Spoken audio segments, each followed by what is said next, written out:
theology, conflict management, and community development. He's also the co-founder of Ebenezer Ministry International, Ebenezer University of Minembwe, Floresta, Burundi American International Academy, and Aspire for Humanity Initiative, USA, among others. Before he comes over to speak to us, he requested us to read this text of Genesis chapter 38 together so that we get the whole concept of what is going to share with us. So I want to request our brother to take us through.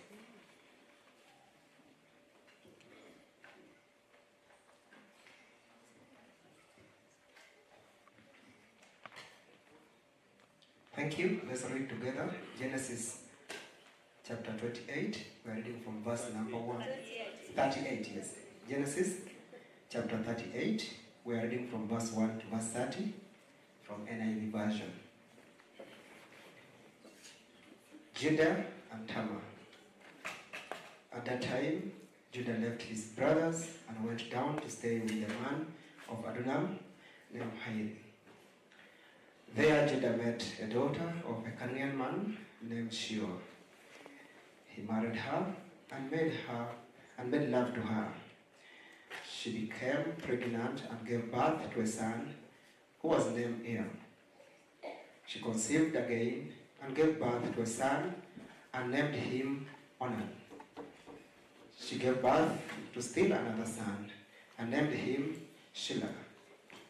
It was at Kezab that she gave birth to him. Judah got a wife for Er, his firstborn, and her name was Tamar. But Er, Judah's firstborn, was wicked in the Lord's sight, so the Lord put him to death. Then Judah said to Onan, "Sleep with your brother's wife, and fulfill your duty to her as a brother-in-law, to raise up offsprings for your brother." But Onan knew that the child would not be his. So whenever he slept with his brother's wife, he split his semen on the ground to keep from providing offsprings for his brother. What he did was wicked in the Lord's sight, so the Lord put him to death also. Judah then said to his daughter-in-law Tamar, "Live as a widow in your father's household until my son Shelah grew up." For he thought he may die too, just like his brothers. So Tamar went to live in her father's household. After a long time, Judah's wife, the daughter of Shua, died. When Judah had recovered from his grief, he went up to Timnah to the men who were steering his sheep, and his friends Hira the Adullamite went with him. When Tamar was told, "Your father-in-law is on his way to Timnah to steer his sheep," she took off her widow's clothes, covered herself with a veil to disguise herself, and then sat down at the entrance of Enem, which is on the road to Timnah. For she saw that though Shelah did not grow up, she had not been given to him as his wife. When Judah saw her, he thought she was a prostitute, for she had covered her face. Not realizing that she was his daughter-in-law, he went over to her by the roadside and said, "Come now, let's sleep with you. Let me sleep with you. And what will you give me sleep with you?" she asked. "I will send you a young goat from my flock," he said. "Will you give me something as a pledge until you send it?" she asked. She said, "What pledge?" He said, "What pledge would I give you?" "Your seal and its cord and the staff in your hands," she answered. So he gave them to her and slept with her, and she became pregnant by him. After she left, she took off her veil and put on her widow's clothing again. Meanwhile, Judah sent a young goat by his friend to Adullamite in order to get his pledge back from the woman, but he did not find her. He asked the man who lived there, "Where is the shrine prostitute who was beside the road at Enam?" "There hasn't been any shrine prostitute here," they said. So he went back to Judah and said, "I didn't find her." Beside the man who lived there said, "There hasn't been any shrine prostitutes here." Then Judah said, "Let her keep what she has, or we will become a laughing stock. After all, I did send her this young goat, but she didn't find her."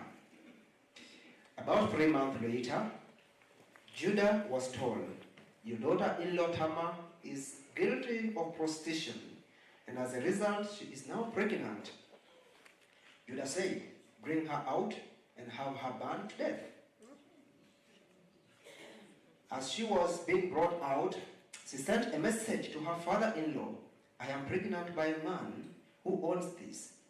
She said, and she added, "See if you recognize this seal and cord and staff these are."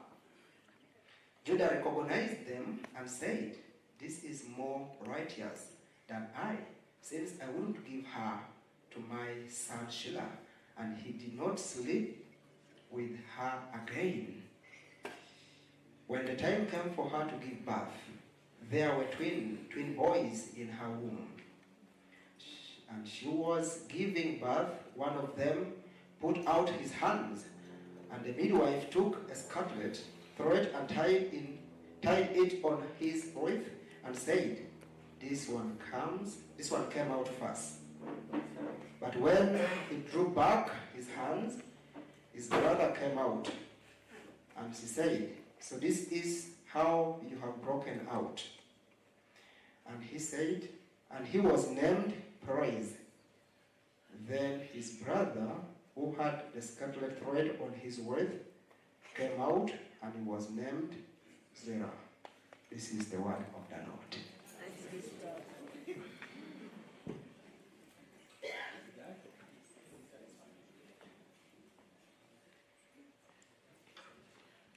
Barzenu, how many people have ever read this before? How many preachers, priests, pastors have ever preached about this in their churches?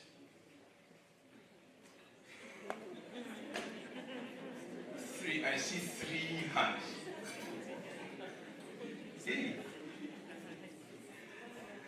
Well, thank you very much for inviting me, the organizing team, and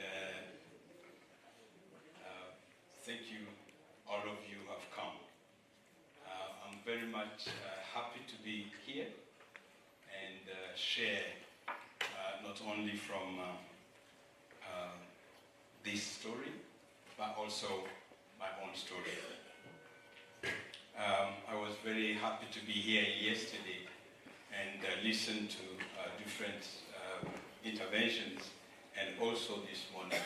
And every time, you wonder where do you fit, and whether you can really make any good contribution after these powerful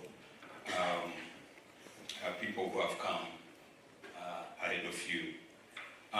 Briefly, before I start talking about Tamar, whom I definitely love,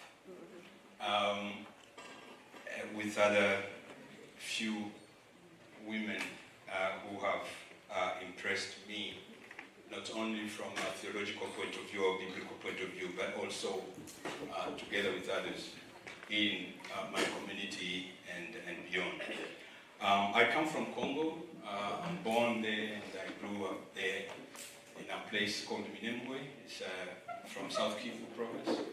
And way you've probably have had so many not positive news that come over there, but that's where I come from. And I'm born from a Christian family, pastors, and I grew up as a child with other 8 siblings, so we're 9 of us. And so when we grew up, our parents didn't separate us. So we grew up as children, not as boys and girls. And I was actually introduced to all work, women and men. At the age of 16, I was already reading the Bible.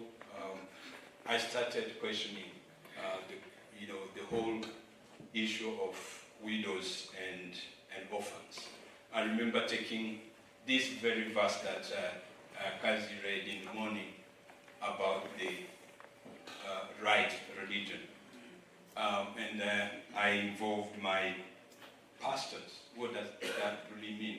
And I was looking at the whole situation in the culture and in our environment. Although my culture will definitely probably be different from yours. And by the way, I don't want you to envy mine, but just be proud of yours.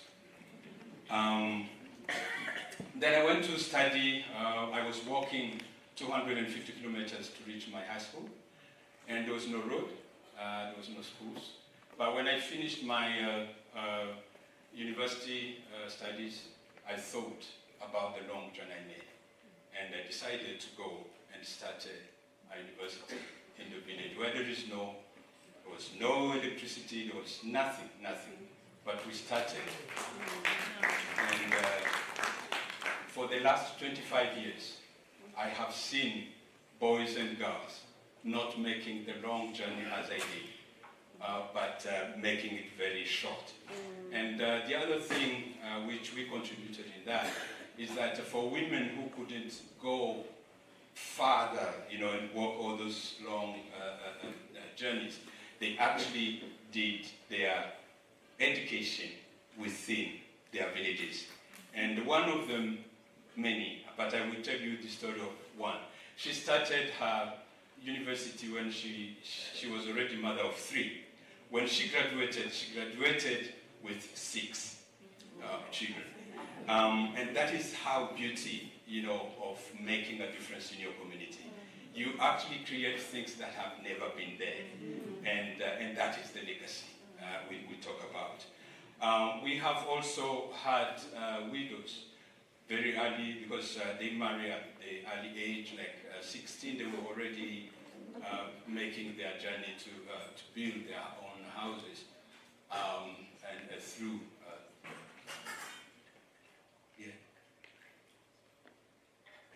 ananiambia ningoti kidogo.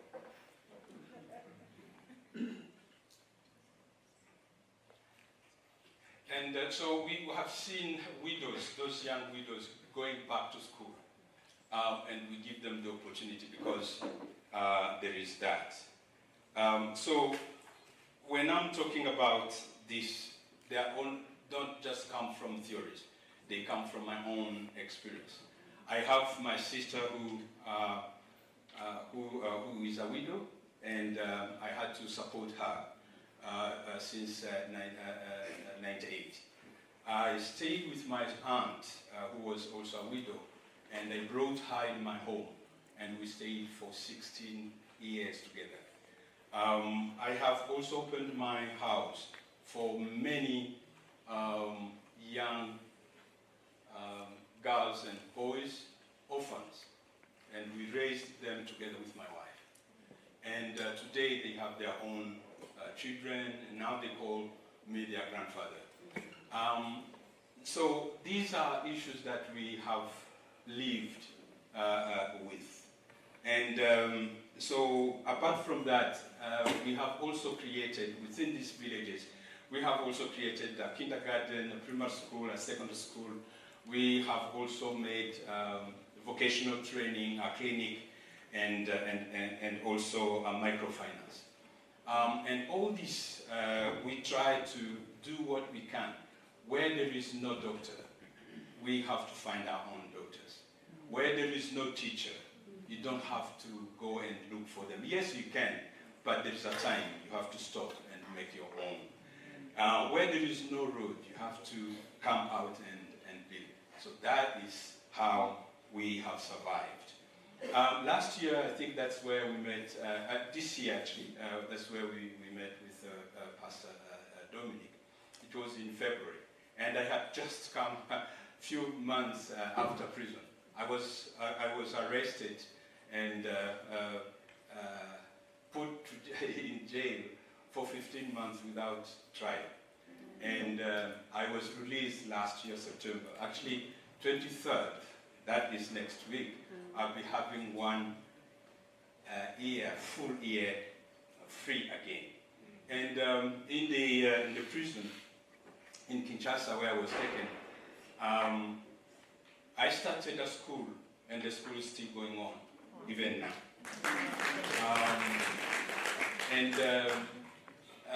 Because I found we were over 15,000 people in a place where it was meant for 1,500. And so people died every day. And so I found that there were so many who didn't know how to read and write. I started the school, which is still going on, and also some children who were staying with their mothers, who didn't have a way to be taken care of. So I arranged that in the prison. And I think this is one of the things that I would also just challenge you. Wherever you are, in every circumstance, make positive of yourself. Yes. And so in September last year, that was first, 2nd of September, we had a jailbreak attempt. And so thousands of people wanted to escape. But unfortunately, we had so many deaths. Hundreds of people died. And one of the bad things that I remember was the way these men, broke into women quota. And we had mass, rape. And among those, some of them gave birth just 2 months ago. And I'm actually taking care of some of those women and their children. So we live in the world with pain, but we don't just want to sympathize. I think I agree with our presenters this morning. We have to do something. And we don't want to do it when everyone comes. We want to do it when it is right and where we are there. So these are some of my issues that I go with. And now I have actually started, among the ministries, other ministries that I have, is prison ministries. And I want to challenge and also try to see how our government, our country, we can have separate facilities for men and for women and also for children. Because I can't say that we don't need to have prisons, by the way. My culture, we don't have. In the biblical stories, we don't see any prison. This came with Roman Empire. And we can still live. But I was in Germany recently, and I visited where they have these open prisons. I think we can still do something according to our cultures. So, I'm being too long for myself. I'm very sorry. But I think I have to share with you who I am. And God has blessed us with 7 children. We have 3 boys and 4 girls who actually grow equally. And I have actually found that my daughters take most of my resources for their schools. because I tried to make them to go to these big schools. One finished at Cornell and Tufts from New York and Boston, and these are some of the top. My other daughter, the last one actually, she went to La Roche, for those who know tourism and hotels. It's the best in the world. And I found that these daughters of mine need to be at their top. And I just feel proud when I see them coming back home, you know, with... So, Tamar and cultural justice. We have talked about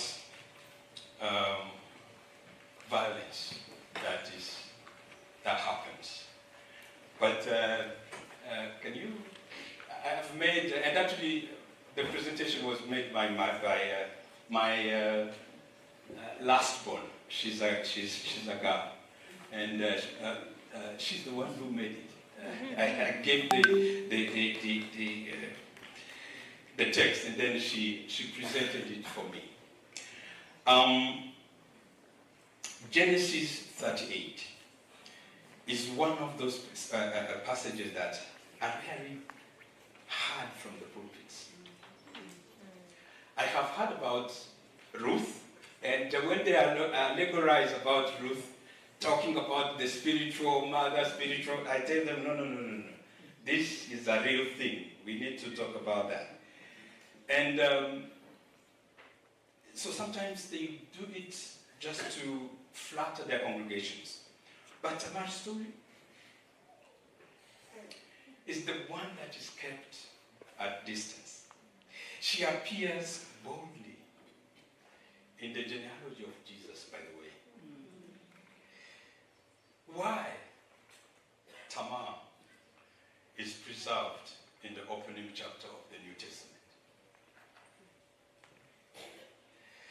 And for some, she's one of the dirty girls in the Bible, especially from patriarchal standards.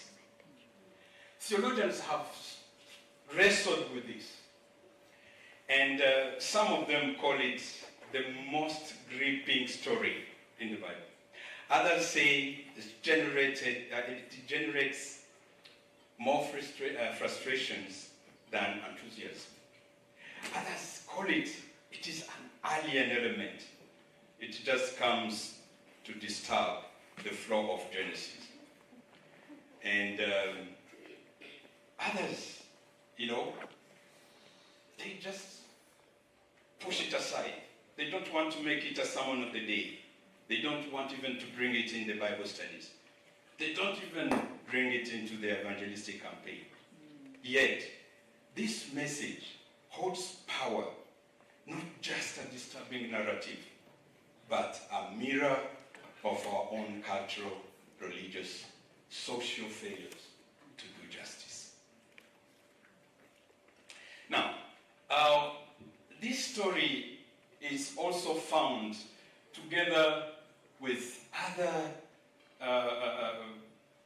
narratives that you will find in the Bible when you read the story of Ruth and others. But there is something that we can learn from her. And so this paper, I'm just looking at the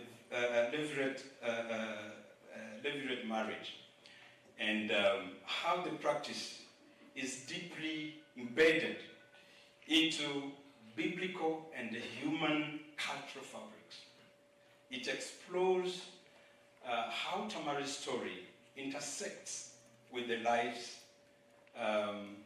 of our realities and the women or widows in Africa context today. And I want to look at it also with post-colonial theory, which some of you may know. Just looking at how Tamar, not only her silent cries, shares with other widows in our communities, But what justice does she demand of us? Looking at some of the definition of terms, widow is what? I was very interested, I think it was yesterday, when I heard that in Luo, it means that you are wife of grave. I said, now you are true. It's like, so, but what does it mean? It actually means to be deficient, lacking, it means deprivation. So that is what a widow means. So that's why they can call you names wherever you are, because you are already despised from the cultural point of view. And the levirate marriage is when a man or a lady, a widow, is taken by the brother-in-law. And the children born, by the way, they are actually called still of the deceased man. I don't know if you also have those in your culture. In my culture, that is what it means. So I was reading and I found that it is very much interesting when we see pastors making the ordination of marriages. They always say, until the death do depart. But that is not actually what it means in my culture. Because death does not terminate marriage. Because after death, it continues. We have other cultures in the Congo. When you become a widow, before they bury your husband, they take off your marriage ring. I mean, that is awful for us. I mean, you are still our wife. We still own you. You still own us. Yes. Yet you have right to me, and they have right to you. That's how life is. So that is the levirate marriage. When it comes to post-colonial, it's a theory that helps us to examine the effects of colonialism on cultures and societies, focusing on power dynamics and also identity and representation. So I'm going to look at those. Now, looking at the narratives that we have of this story of Tamar and also the cultural obligations. If we look at the Israelites, they had their own regulation. And you can read the Deuteronomy 25 from 5 to 10. You see how it was well regulated. And so it is not just a choice. It is an obligation. You had to fulfill those. And by the way, I didn't know that this marriage was also blessed by God. Levirate marriage is actually, so today now we will see it. But it was ordained by God. And God put regulations on how it has to be done. And so the inheritance, restoring dignities, securing inheritance, and providing the holistic care for the widow is part of God's intended.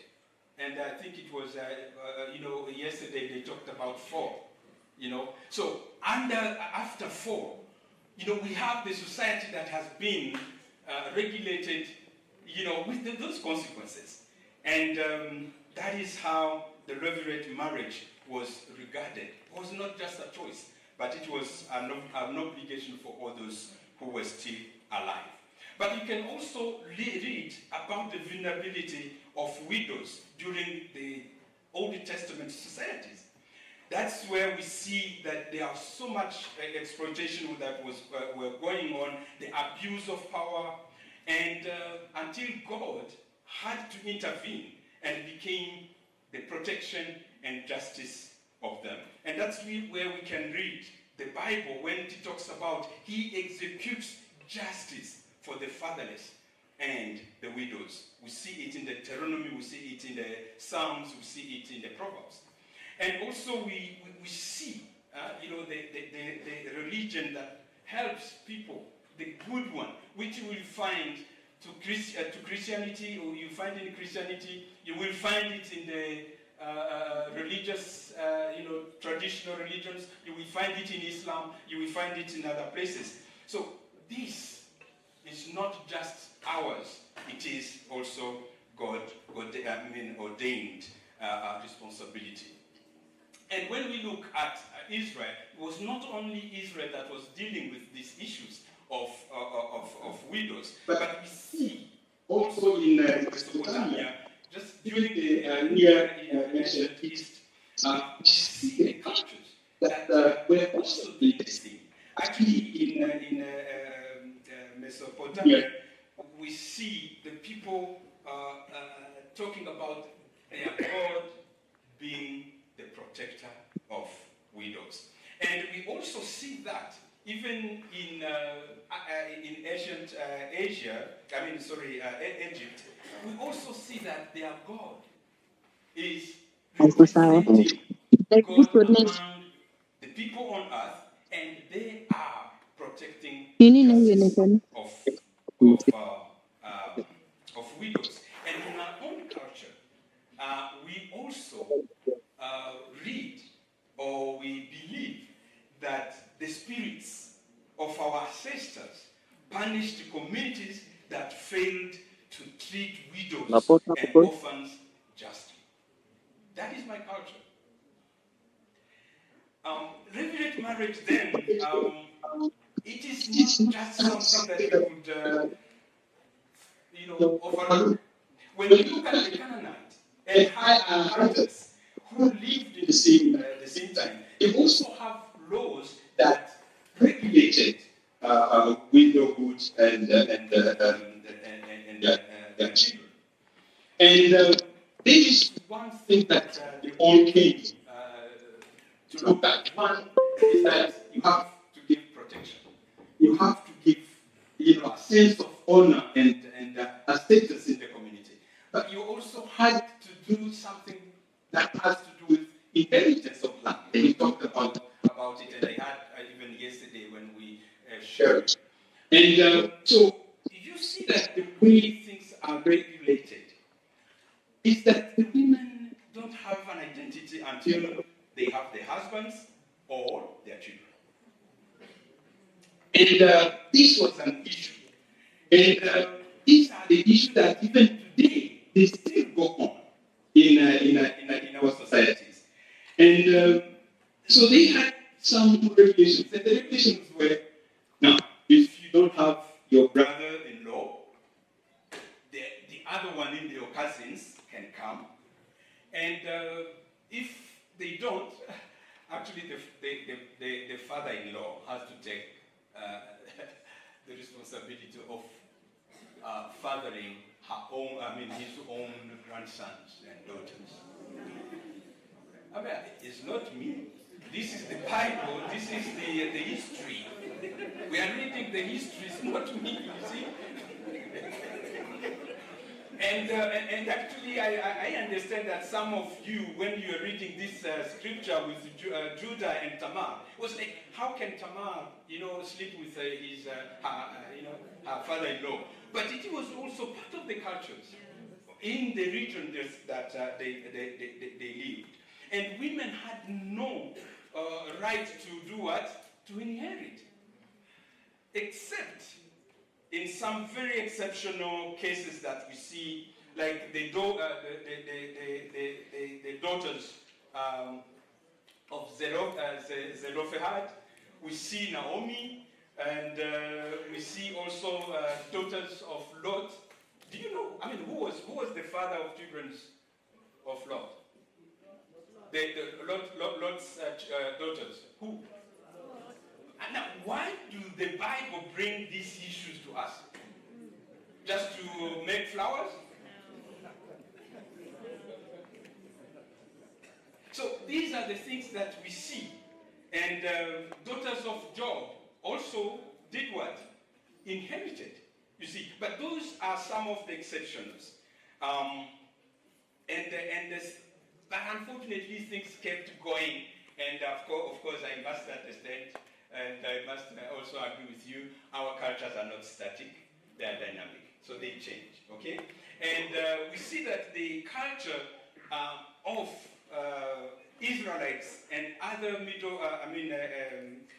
Mediterranean region changed, especially when the Roman Empire came in, and also the Greek civilization. When they came in, they had a lot of influence on the Christianity, especially at the very early age. So, when we talk about all these things, we see that the tradition kept going and being changed because of all things that were happening and those that were coming in. And you will see that the church, that's why I say that it's good to also bring the post-colonial theory in this. We say, how many people believe that this is, the Bible is the Word of God? This is what they told us. We have them in the creed, yeah? That's what we all understand. But yesterday, the professor brought this to us and said, sometimes we say it is as if it came from heaven. No, it was written by people in space and in time who have been influenced by their own cultures and their context, their environment. And so when Paul was writing, Paul was not writing and was not inventing his own words. But Paul was actually following, and this was not only Paul, even after.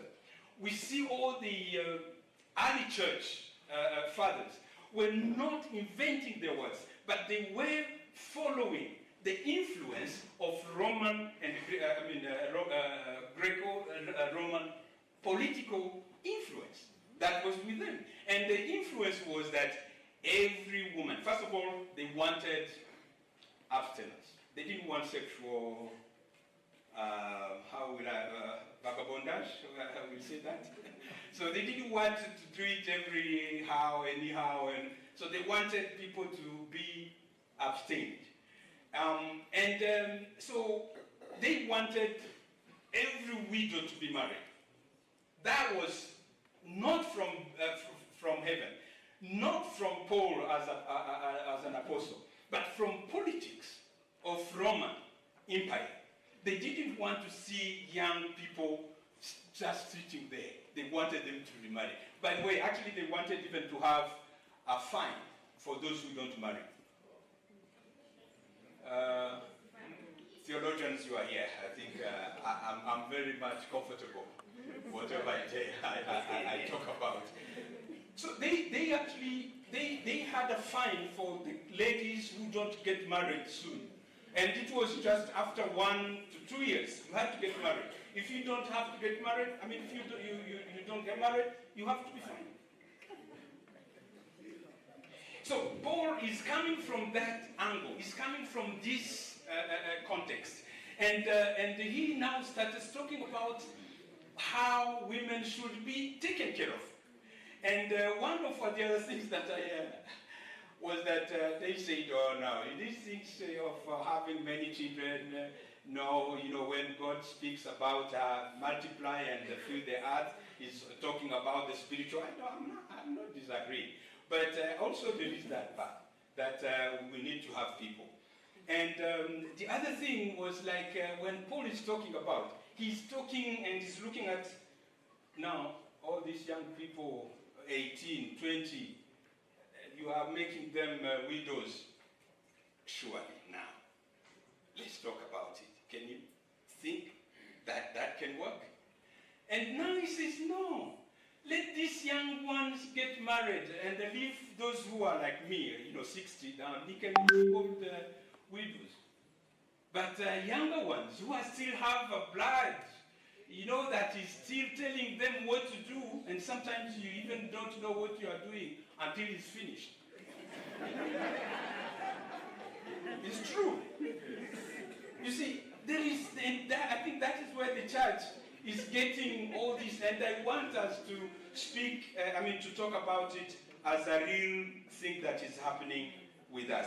And so these are the issues that were already happening in the early church.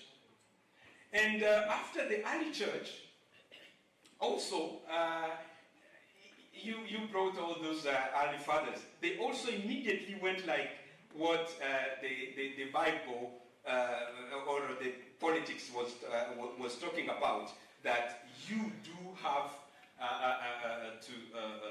to abstain, you know. Don't get involved in these issues.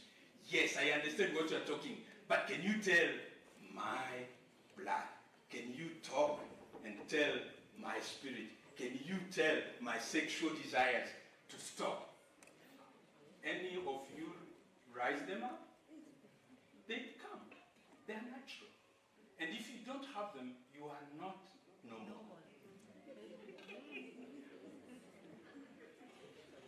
Am I making sense here? Yes. So, taking care of widows. The Islam had also a way, and actually I loved it, and let me just read it the way it is. It says here that when you are taking care of widows, it says this. It is as if you are one who looks after and works for a widow, and a poor person is like a warrior fighting for Allah's cause. So you see, in every religion, and the good one is the one that takes care of these widows and children. Now, if that has also happened in the early church, when the councils had to meet and they started talking about how they regulate the marriages, I was not there. Bishops, we were not there. Now, how do you expect me in Minembwe, in those villages, to actually take what the councils that took place thousands of years in Turkey, that I have to use them to regulate my society in Congo?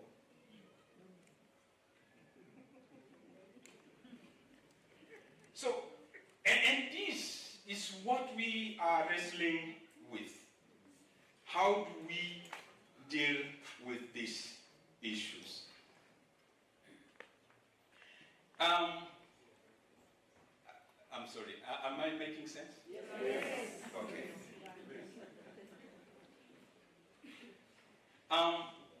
Now, Paul had a lot of issues.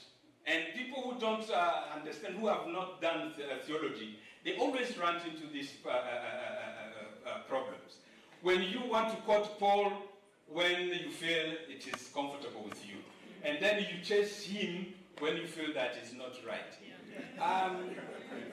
That's how it is.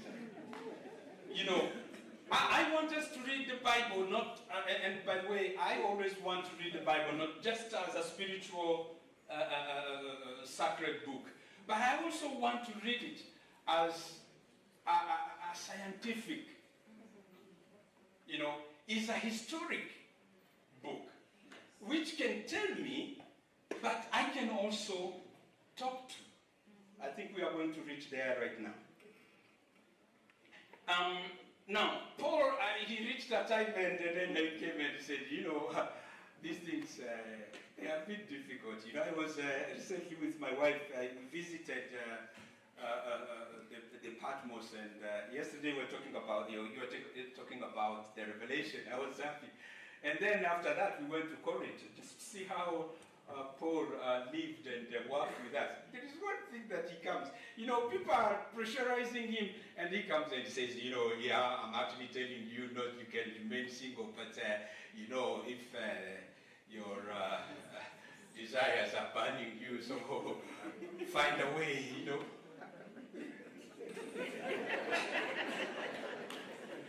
This is Paul. This is Paul. And so Paul is actually working with issues that are real, you know, are real to people.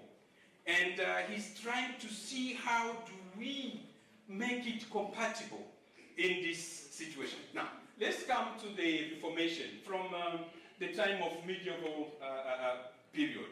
I loved that because it also talked to my my culture.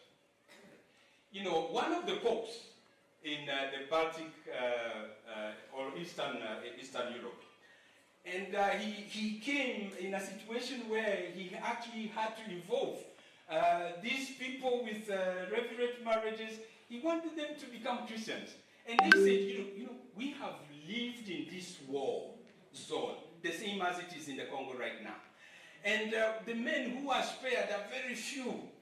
So how do we share them? Now you are coming with this religion of yours and beliefs that we should be converted and then. So what do we do with these families that are? And so he said, okay, now I understand. So please get them, but get saved. That's what he said. That's what he did. He said, get them, bring them, you know, get married, have levirate marriage, but get saved. That was in his culture and his time. And the issue was, how do we ensure survival of bloodness of our people? Now, when it came to in Scandinavia, it was the other thing. So the vicar, because at that time there were no women bishops, they were all men, you know. So they will actually tell the bishop here. Now, I'm not saying that you are the one who are dead, but you are the one who is replacing the one who was dead. Yeah. And you know what they will say now? You are coming in. There is a widow here. So what do? You are taking the responsibility of the church. You will also take the responsibility of the... So these are the realities of the days of the people. And we are also living our own today. And that also went on.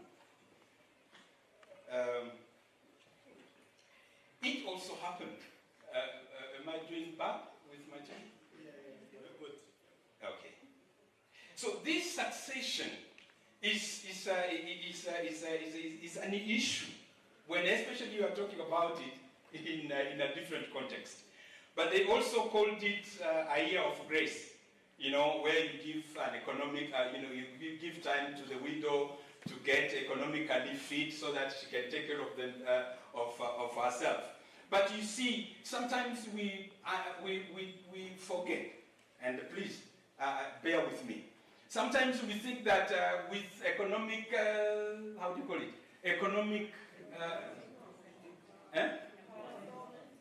Economic empowerment, although I don't like that empowerment term. Stability, you know, that women, that widows can do without men. I'm very skeptical on that. Because the way God created us, He created us as human beings. And being a human being, we also need that community togetherness. I'm not saying that you have to be sexually involved. No, that's what I'm not saying. But but we also don't just push it aside until maybe God can make grace to you. But we are. Seriously, we are. And we have also to take the responsibilities of this issue. How do we deal with them? And I'm very, by the way, just help me to, and bear with me. That's how I do talk.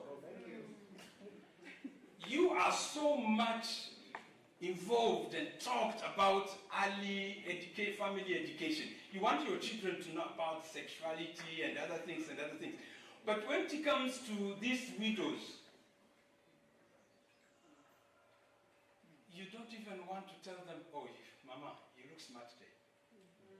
If you say that, oh, you see that pastor is actually going after this. Hey, who do you want to tell them that they are smart? Whom do you want? Another lady? It doesn't feel like the same as I can talk.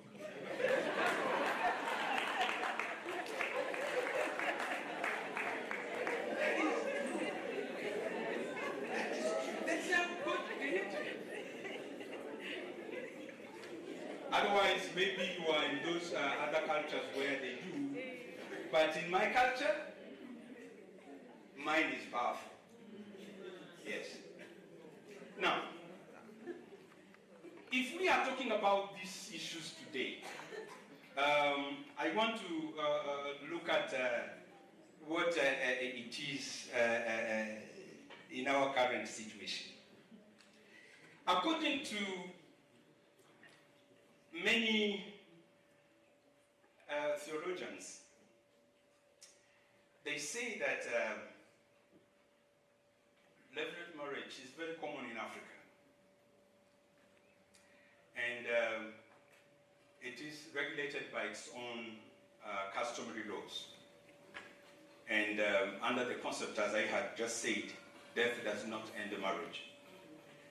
And the levirate marriage, unfortunately, is less and less practiced today because of so many influences. There is church, there is also modernization, there is also colonial influence. But in Africa, one, levirate marriage helped us to keep the name. The name is so much important. I don't know whether you read the Bible where God will call the names. Now, what if you don't have anyone who has taken care of what names? How is your name going to be remembered? The name is something that was very, very profound in our cultures, the same as it was in the in Israel. My name has to continue. That was one. And even the children, you know very well that these are not your children, your husband's children, biological, but they have to take your name. By the way, don't look at me. Even Jesus had to take a name which is not his father.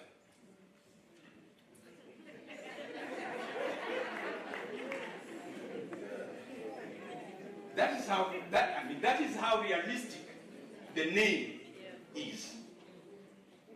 Mary and Joseph, Jesus had to God had to find a way to make the name so that Jesus can be accepted, not in heaven, but in a cultural context. Is it not true? Yes. He had to find a name.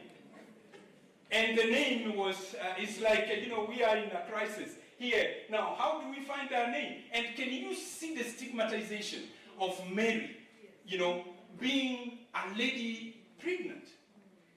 She's a talk of, the village. Yesterday I was talking, one woman said, a widow was saying how they stigmatized her that she killed her husband. And you can see that people without children, people without names, how they were looked in their own situation. Jesus had to find a name. So second, you are not only trying to find a name, but you also have to find a social status. This is how patriarchal mechanisms work. I wish we had also one person to talk about matriarchal system. Because there is also. But we only talked about this. Now, if your owner is your husband or your children, and you don't have any of those, so your relatives or relatives of your wife or of your husband had to protect, had to provide that status that you needed. So they had also to carry and keep the land issue. Of course, I understand Kenya probably may have the problem more than we do in terms of land. And you always talk about this land. Yesterday I was hearing how they come and say, okay, now we are going to share this land. You know, are we not going to heaven? So why are you busy with land here?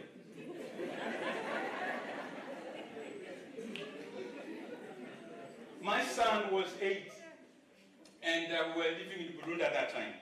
And he asked me, Daddy, in the church they do teach us, they say, God is went to prepare houses in heaven. So when is he coming back to take people? I said, why? He said, you see, people are fighting because of land. If he has finished, why can't he come and take people? So that the ones that are not going, they can share the rest of the land. He was only 8, now he's over 30, he's now 30. Can you imagine? People talking about going to heaven, we are Christians, but we keep so much this land. Yeah? Okay, now if we are Christians, why don't we leave it and then we go to heaven? No, we can't leave it because it is part of us. And this is what it is. We need to live with it. And because of that, people needed, you know, the inheritance. The land has to remain with us. And this was also the thing. And the other thing which Africans wanted was the multiplication of the family. You don't need to leave your own. You don't. I was talking to one of the pastors, by the way. And this pastor was from Southern Sudan. And because of war, so many people of his relatives, they all died. And he remained a man alone with all these many widows. And she looked and said, now, who is going to help when they inherit? Who is going to be, you know, and this and this and this? And what he did, you know, he went on and then he became the father of so many. And he has now 20. Now, and he says, even if we are building the church, who will be attending this church if we are not doing this? I'm not telling you to do it if it's not a culture.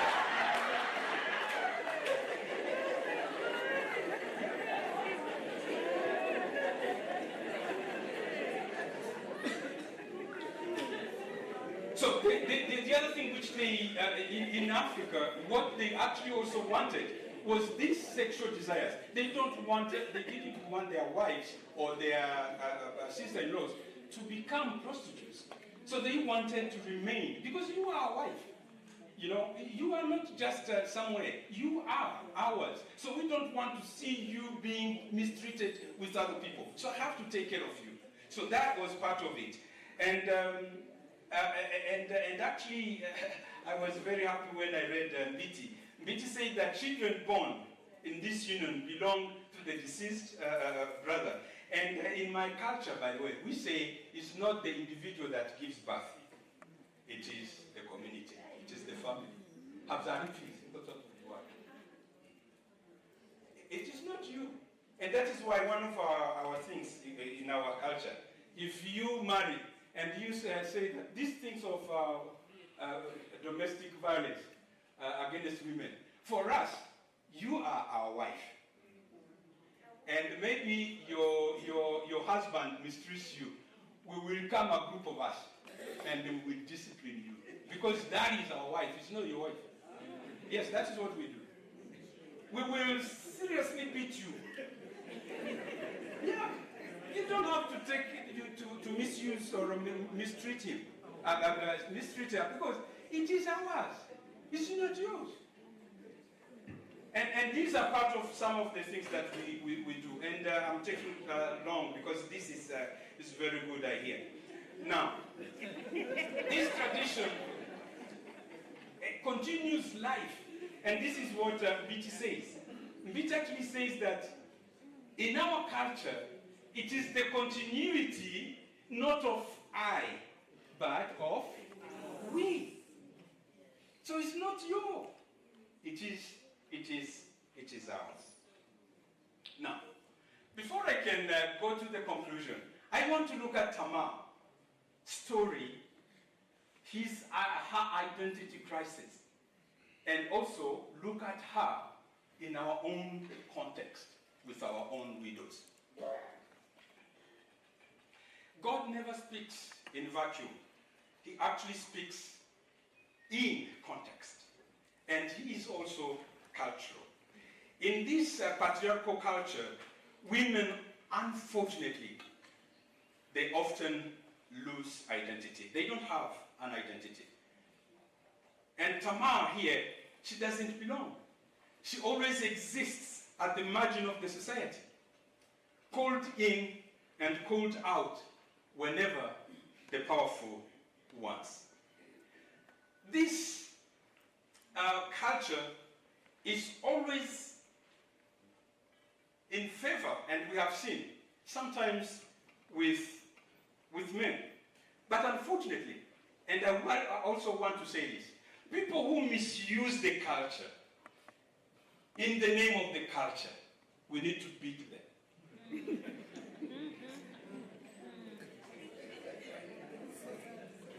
We are misusing the terms. Patriarchal system is not bad in itself, but there are people who misuse it. You know, we are talking about women. God never created them to be misused. So when you misuse them, you always hide yourself behind the culture. You need to be beaten.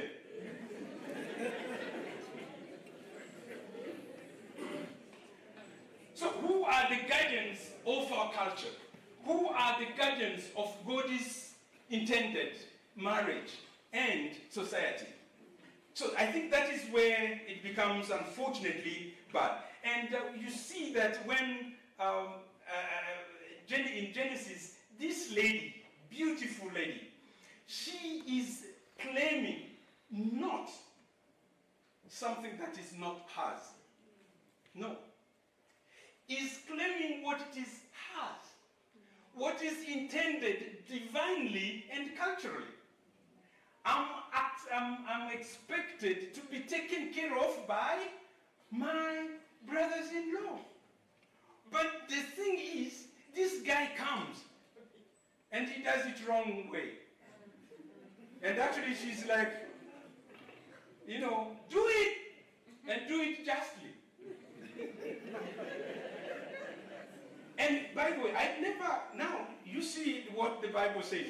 God got angry. I never knew that God will be angry on how you do it. Seriously. I didn't know. And he comes and he kills him. Now you are escaping that verse. And you want to read the Bible the way you want.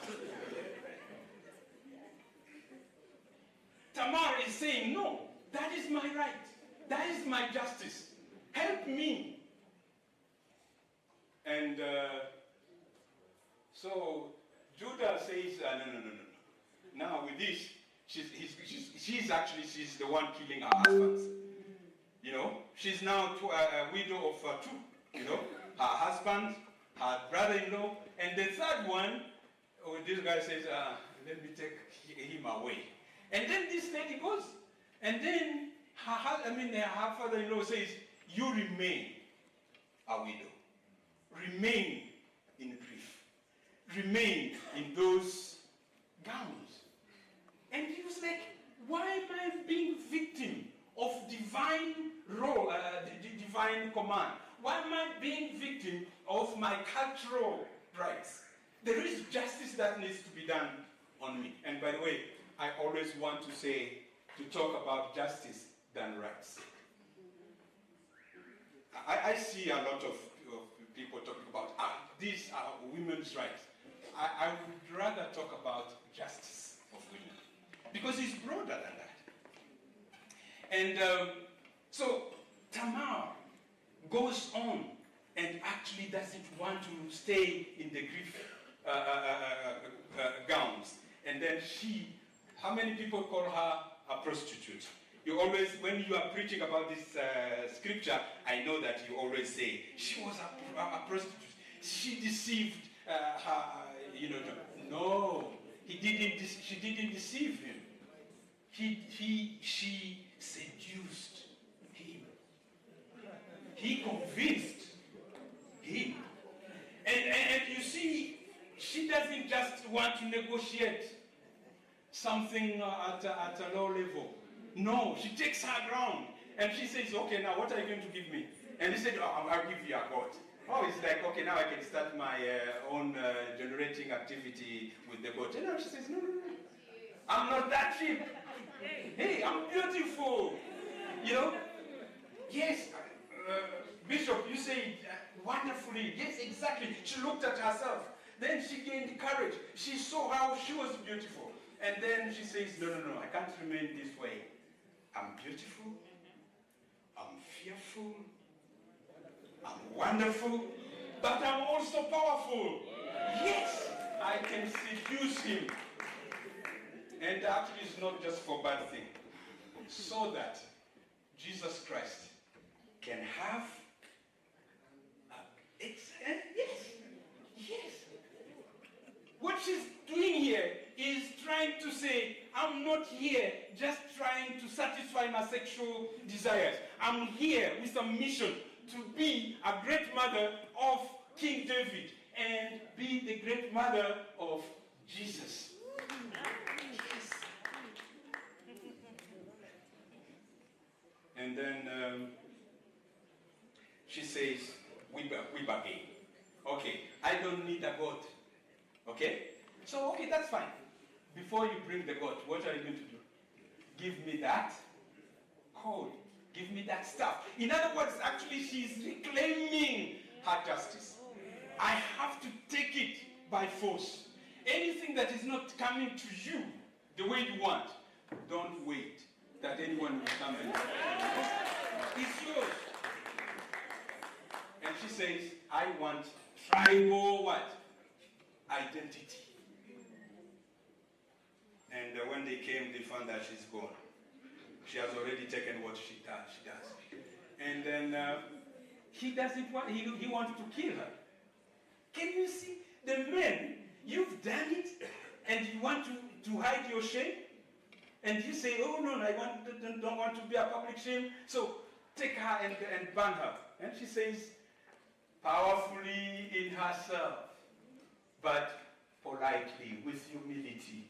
And she comes, yes, I'm ready to be killed. But, can you recognize this? What? And that is how we will teach justice. And immediately, this man, Judah, said, they are mine.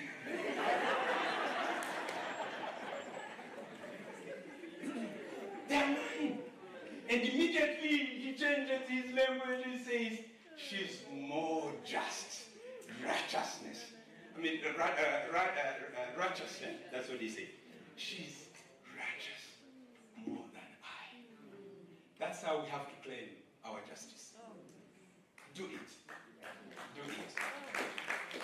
Now, we need to decolonize. That's my last point. And before we reach there, this is what she said.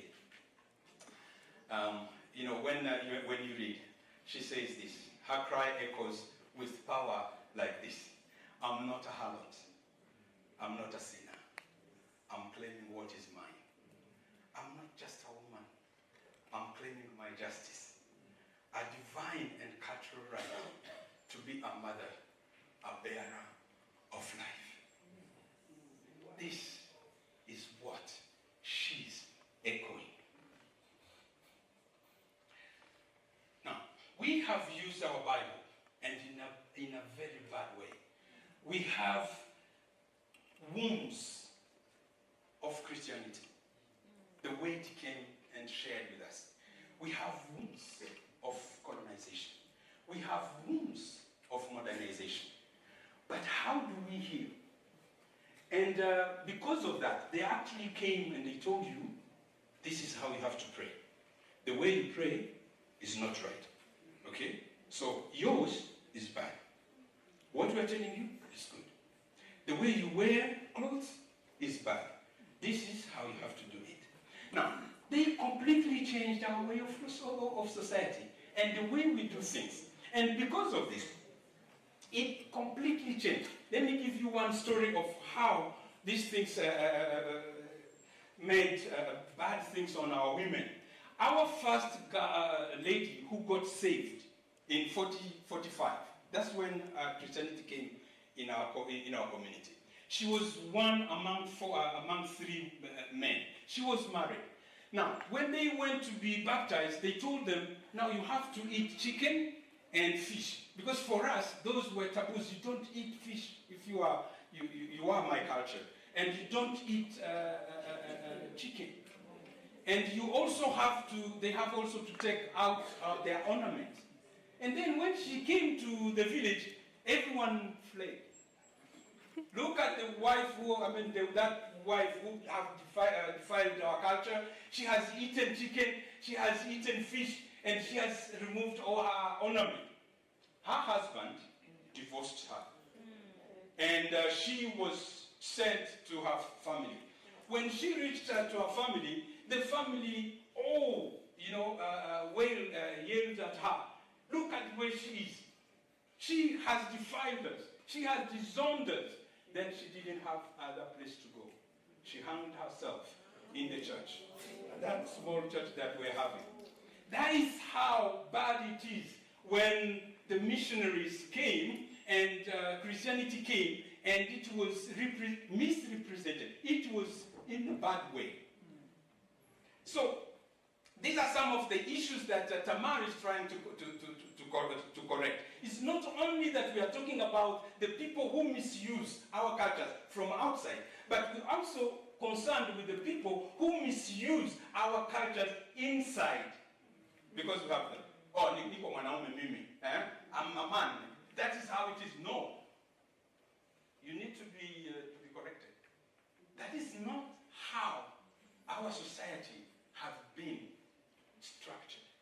But we do use our cultures for our own wrong motives. Now, let me tell you the other thing. That Tamar is actually talking about her dignity and justice. And that is what we have to do. We have to follow her and see what she has to tell us. And by the way, she was coming from a foreign society. She is a Canaanite. Can you see how women have been mistreated? Actually, in the Old Testament, when they were coming back from the exile, what did they say? That their God told them to divorce their wives. Is it not what it says? The time of Zerubbabel. And they say, chase them. Can you see how we become victims of our own Bible? And someone will actually come and start using that very verse.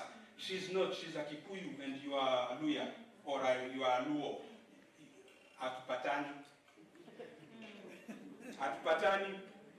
And especially in our countries where tribalism is, no. So those are some of the issues we have seen when the genocide happened in Rwanda.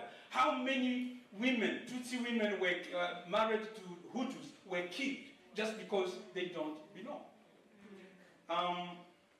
The challenges that we have in our societies, one is that the socio-economic and physical and psychological vulnerability of our women. This is an issue that we have to deal with. The second issue is the shift of individualism and the health concerns. Some men will always say, no, I don't want to do this because I am afraid of HIV/AIDS, or I just want to be my own. And there are so many women, I always tell them, and including my wife, let me be nice to these widows, because tomorrow you can join the club. This is the reality. So we don't have to be just. And I'm not saying that you have to marry so many if you are not able. Culturally, the way you do it, I'm not going into that. But you have to recognize that even if they are widows, they are still part of us, humans, that need respect, love, and support. There is also this problem of a theological shift that we always have, the tension between our religion, African religions, and Christianity or Islam. They always want, they come with power, they come with money, they come with all this politics. And we don't see anyone who can say, now, can an African religion prayer be said in this room? It is easy to say Islam, it's easy to say Buddha, it's easy to say all these other ones. But very few will raise the voice of the African. And yet, God is the same. I'm not saying that you have to go to that, but I'm telling you these are the realities that sometimes we have to face. And so we need to understand colonial disruption and the way we deal with our own cultural practices, where issues come. We have the modern education and feminism, feminist movements that also come, and always want to think that we can live ourselves without others. No, I can have money. I can have my own house. By the way, for us, I'm just ending, I will end with that. You can have a house. You can have this. You can have that. You can have the other. You can be economically independent. But your children still need to be connected to their roots. And if we are not looking into this, we are still going to have a generation without an identity.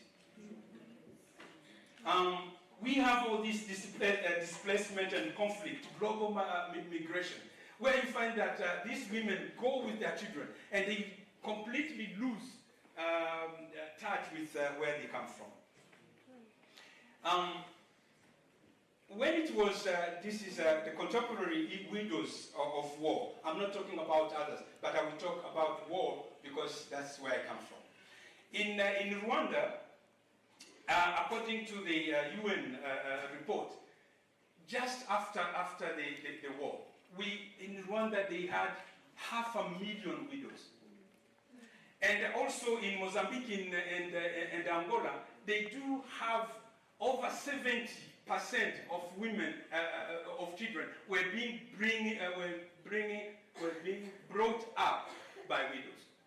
And in this situation, which is also the same with ours, what do you do? How do you support those families? And when it comes to rebuilding our families, one pastor actually told me,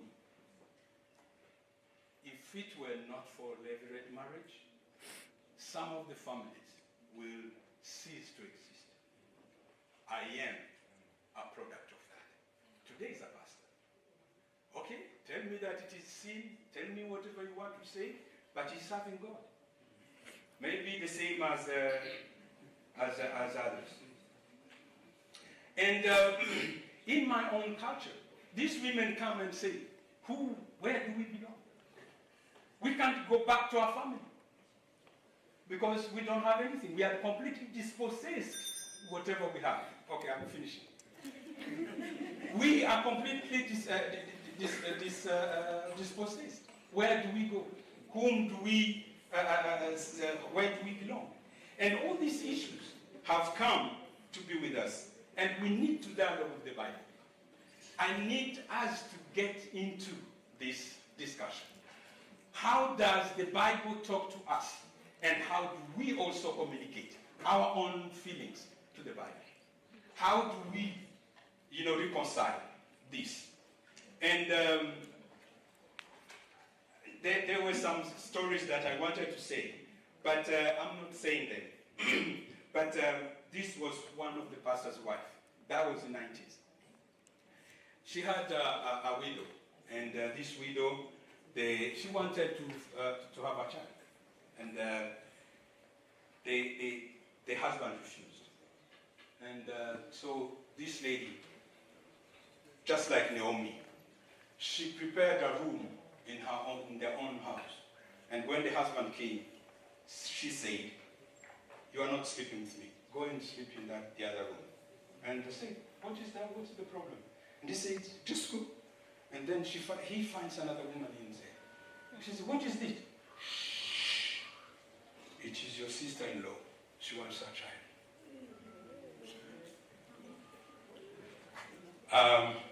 And it happened.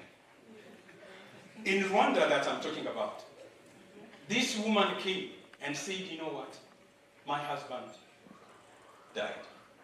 Would you be willing to father me a child?" These are stories with us. But how do we do? How do we have them?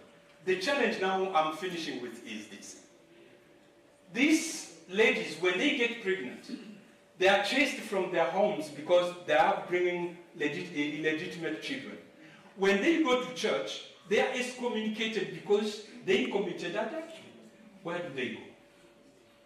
How is the church helping them to provide a safer heaven?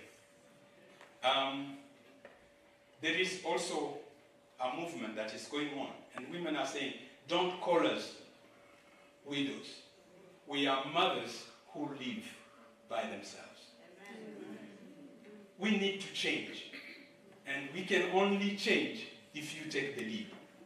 The widows have to take the lead. And finally,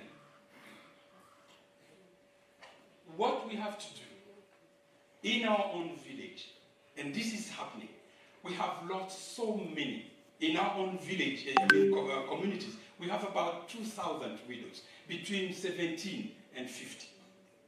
Now, what we are doing, and we are involving the church, we are involving the elders of the church, is to help them build houses, get land for them.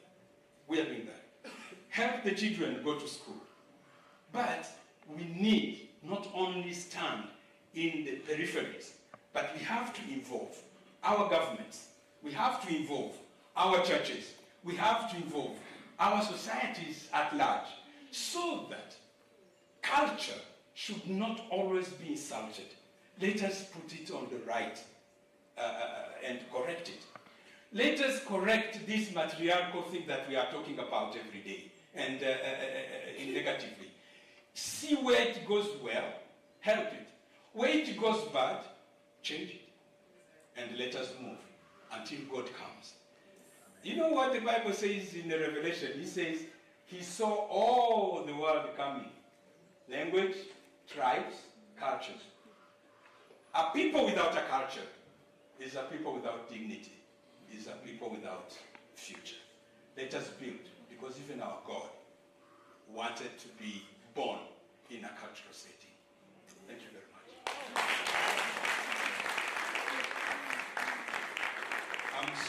I'm sorry if I've taken all your time. I'm very sorry. Thank you so much. Wasn't that wonderful? Oh, we want to sit in this class forever, right?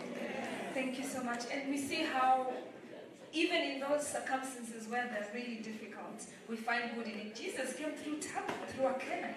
Do you know that? Yeah, so it's beautiful. Thank you so much, Professor Lazare. Before you leave, we want to invite Thank you. Cynthia.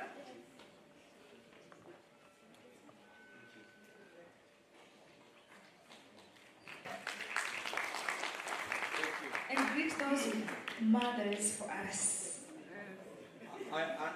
Actually, I will.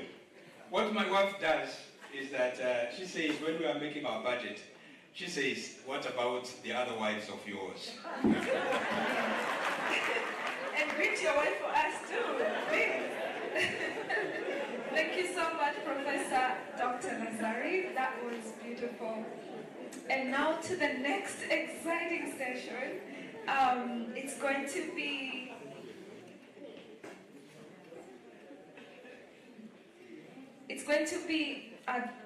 different one maybe, but this is going to be a case study on shifting patriarchal norms, a case study that was carried out by Imago Dei Fund.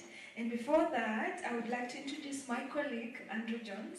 So Andrew Jones is the co-director and impact partner at the Imago Dei Fund, a Boston-based grant-making foundation dedicated to co-creating a more just, free, and sustainable world where all people can thrive and flourish.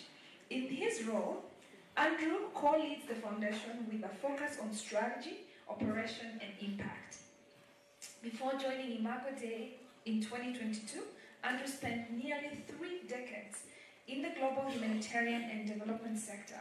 He brings extensive experience in program management, policy, and leadership, including a range of efforts to advance women and girls' status and life opportunities around the world. What is not in here also is that he's also a Kenyan. I'll tell you how. So welcome, Andrew.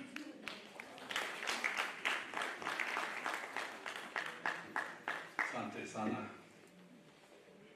Not exactly a Kenyan. But, I do have a son who was born at Nairobi Hospital. So some real connections to Kenya. It's so good to be back and to be with you today. Really such a privilege, an honor, honestly a gift to be here with all of you for this important and timely conference. I feel so inspired by everyone here. I mean, wow. So many tough acts to follow for sure. And just to be a really small part of what's clearly a growing movement. It's really exciting to be here together with you all. So, let me introduce the topic. Maybe saying a little bit more about who we are at the Imago Dei Fund. As Kazi said, we're a faith-motivated family foundation in Boston. We're dedicated to co-creating with our partners a more just, free, and sustainable world where all human beings can thrive and flourish together. Can you go ahead and put on the slide, second slide. Yeah. We have over 150 grantee partners, 70 of whom are on the African continent, including, of course, IFAGE and several others who are here in the room. I'm presenting to you today a report synthesizing 6 case studies of Imago Dei partners who are implementing faith-centered approaches to shifting social norms that deny women and girls equality. There's a hard copy executive summary of the report that we've brought many copies of. They're sitting on a table just outside the door by the IFAGE table for those who like to take a look at that afterwards. There's also a QR code on that executive summary that would take you to the full report on our website for those who are interested. But why, you might ask, did we commission these case studies? And I think the answer to that question starts with our name. Imago Dei, the image of God, reflecting the inherent and equal dignity and worth of every human being, all of us made in God's image. Next. Yet, as others have underlined many of the presentations here, the reality on earth is far removed from how it should be. While we may all be born equal in dignity and rights, we do not treat each other accordingly. And the lived reality of even billions of women and girls in particular is abysmal. And Charlotte Bunch, in her classic article on the intolerable status quo, described it well. Violence against women and girls is the most pervasive violation of human rights in the world today. That was written about 30 years ago. It could have been written 300 years ago, 3,000 years ago, just showing how persistent violence against women and girls is in our fallen world, even if not inevitable. Given who we are at Imago Dei, and what we stand for. And given this brutal reality here on Earth, we commission these case studies because we want to learn from and lift up some of the amazing work being done by our partners to shift patriarchal norms and enable women and girls to have a brighter future. And we want peer funders to take notice and get behind this kind of work. Next.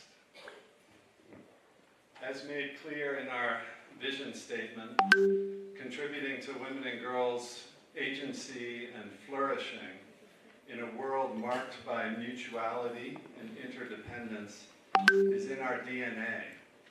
It's the river that runs through all of our work. Next. Before getting into the case studies, I want to acknowledge a point that's been made over and over here as well, and that is how religion can be misinterpreted or misused to uphold social norms that treat women and girls as inferior and limit their opportunities in life. Indeed, many of the most harmful practices against women and girls are upheld explicitly or implicitly by faith communities. Female genital mutilation, early marriage, they're rooted in long-standing beliefs that a woman's purity determines family honor, for example. And intimate partner violence often draws from the belief that men are divinely appointed as superior, and that it's a man's responsibility to hold authority over a woman. Next. The misuse of religion over centuries to perpetuate inequality and harmful practices has contributed to well-worn myths. Even today, in the gender equality sector, common myths when it comes to faith and gender include that faith leaders are the barriers and cannot be engaged constructively, that there isn't really common ground between secular funders and faith-centered work, and thus the two can't partner without fundamental compromise. And faith-centered work lacks evidence of impact. In practice, however, we at Imago Dei have a window into a very different story of faith as a powerful force for gender equality, seen in the work of various grantee partners within our portfolio. This is what compels us to shine a light on their work. Next.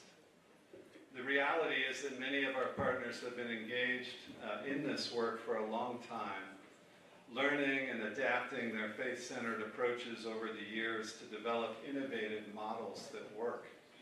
Their experience represents a gold mine for learning and insight into what it takes to shift patriarchal norms. Next. So let me name and appreciate the Imago Dei grantees that participated as case study partners, in addition to IFAGE, of course, whom you know well. Kupenda for the Children, working primarily in Kenya. Raising Voices, working regionally and beyond. Tear Fund, working globally. World Vision, also global. And Beyond Borders, working in Haiti. So more information on these organizations' approaches and their proven models for advancing gender equality can be found in the full report. While we focus primarily on our partners' work in Christian contexts, most of them carry out gender norms shifting work along the same lines with very similar approaches with Muslim and other faith and traditional leaders as well. Next. So what we found from the grantee partners featured in these case studies was strong evidence that faith can be a powerful force for gender equality and reducing violence against women and girls. External evaluations have shown significant positive impact, and the full report contains much more data. This is just to illustrate. But to highlight the impact, it includes reductions of 50% or more in sexual and gender-based violence, reaching nearly 60% in intimate partner violence and even 80% in non-partner sexual violence through Tear Fund's Transforming Masculinities work in the DRC. And impact extends to measurable shifts in gender attitudes, and increases in women's decision-making power and leadership opportunities as well. So there's a strong evidence base for this work that comes through the 6 case studies. As we pulled the approaches and the evidence together, what we came to understand was that engaging faith leaders and communities can open powerful pathways to change, precisely because the same religious structures that sustain inequality contain the best resources to dismantle it. Religious institutions are often the strongest influencers of social norms. They shape not only what people believe, but how they behave, within households and in public life. When faith leaders affirm the equal value of all people, they help entire communities shift, opening new possibilities for dignity, partnership, and flourishing for women and girls and men and boys alike. Next. Although the 6 case study partners are working across diverse geographies and contexts, their approaches share several common features that taken together have advanced gender equality. So what defines their good faith approaches? It starts with a central goal focused on shifting norms. Next. It then includes a core strategy of engaging religious leaders' core beliefs in a manner that speaks deeply and personally to them. Next. And effective methodologies for engaging leaders' core beliefs revolve around the use of sacred texts, guided discussion, and self-reflection, with resulting shifts of hearts and minds sustained by community action. When faith leaders understand their sacred texts as affirming the equal value of all people, they can be essential to advancing women and girls' equality. Next. So what does this change look like in practice? Well, it looks like what you see on the screen here. Allow me to share a story from Raising Voices Sasa Faith Project in Ethiopia, as narrated by one of their team members. Ethiopia has a really strong Orthodox community where the religion and culture are linked. A priest is a very respectable individual in the Ethiopian community. If they see a priest moving, people would just bow. And priests would normally carry a small cross, and people would kiss their hands and kiss their cross. But look at this priest who is carrying a baby. This is unthinkable for the Ethiopian community because caring and maintenance of the child are only for women. No man, let alone a priest, no man is expected to do this. But this is one of the activists in the Sasa community that has really taken a role to carry. He's taking his sick child to or returning from a clinic. So this is the change. Can you imagine his role modeling? He has changed in his role modeling as a priest. He has a lot of influence. And if this priest can do this, I'm sure he has really rethought his relationship with his wife. And I'm sure he's also going to really rethink his use of power in the church. Next. To summarize what works from across the 6 case studies, first, so these are the 4 core components that come out of the case studies. Components in shifting norms. First is engaging religious leaders' core beliefs. Second is reflecting on sacred texts. Third is community dialogues and discussion. And fourth is community mobilization for action. So this is what came out strongly from across all 6 in terms of how to shift patriarchal norms and advance gender equality. And as highlighted earlier, research shows clearly that when carefully designed and locally led, these good faith approaches have demonstrated significant and lasting impact. So let's briefly touch on each of these 4 components. So component number 1, engaging religious leaders' core beliefs. Local faith leaders are deeply respected, trusted, and influential. Go one more. Yeah, influential in their communities. And when they affirm gender equality, faith leaders' influence can shift community norms. Next. So good faith approaches accompany local religious leaders on a journey of personal reflection and growth. When done the right way, this can lead to newfound understanding and insights, transformation of faith leaders' hearts and minds, and new preaching, counseling, and community engagement. This transformation becomes the foundation for changing harmful gender norms. Next. And part of this process of transformation entails wrestling with the unquestioned assumptions and beliefs, and replacing harmful interpretations with scripture-based messages of equality and justice. As illustrated here, there's more examples coming out of the case studies in the full report. Next.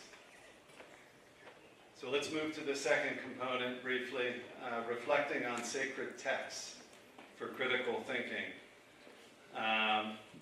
When participants critically reflect on texts used to justify gender inequality, they see that power imbalances are not divinely mandated, but the result of human interpretation. Next. So, as Reverend Dominic reflected, I found out that the Bible is very powerful when the person is convinced from a biblical perspective that this is the right thing to do. It connects with the heart. So key takeaways. First, to identify trusted messengers. Respected peers or faith leaders can guide participants in re-examining texts and give them permission to explore new perspectives. Second, trusted messengers can guide faith leaders in how to think, not what to think. So we found it's really crucial to facilitate a genuinely reflective process, not to impose new interpretations from outside or above. And third, to focus on open-minded leaders. Some faith actors resist change to the end. This approach works with leaders who are willing to wrestle with complex issues. Next. To illustrate this second component, I'd like to share the story of Bongiwe, a Sunday school teacher in South Africa who participated in World Vision's Channels of Hope for Gender training. Through the training, Bongiwe heard for the first time the Genesis story, with the truth that women were created equal to men, bearing the same divine image and calling, and understood that Eve was not made lesser, but as a true partner.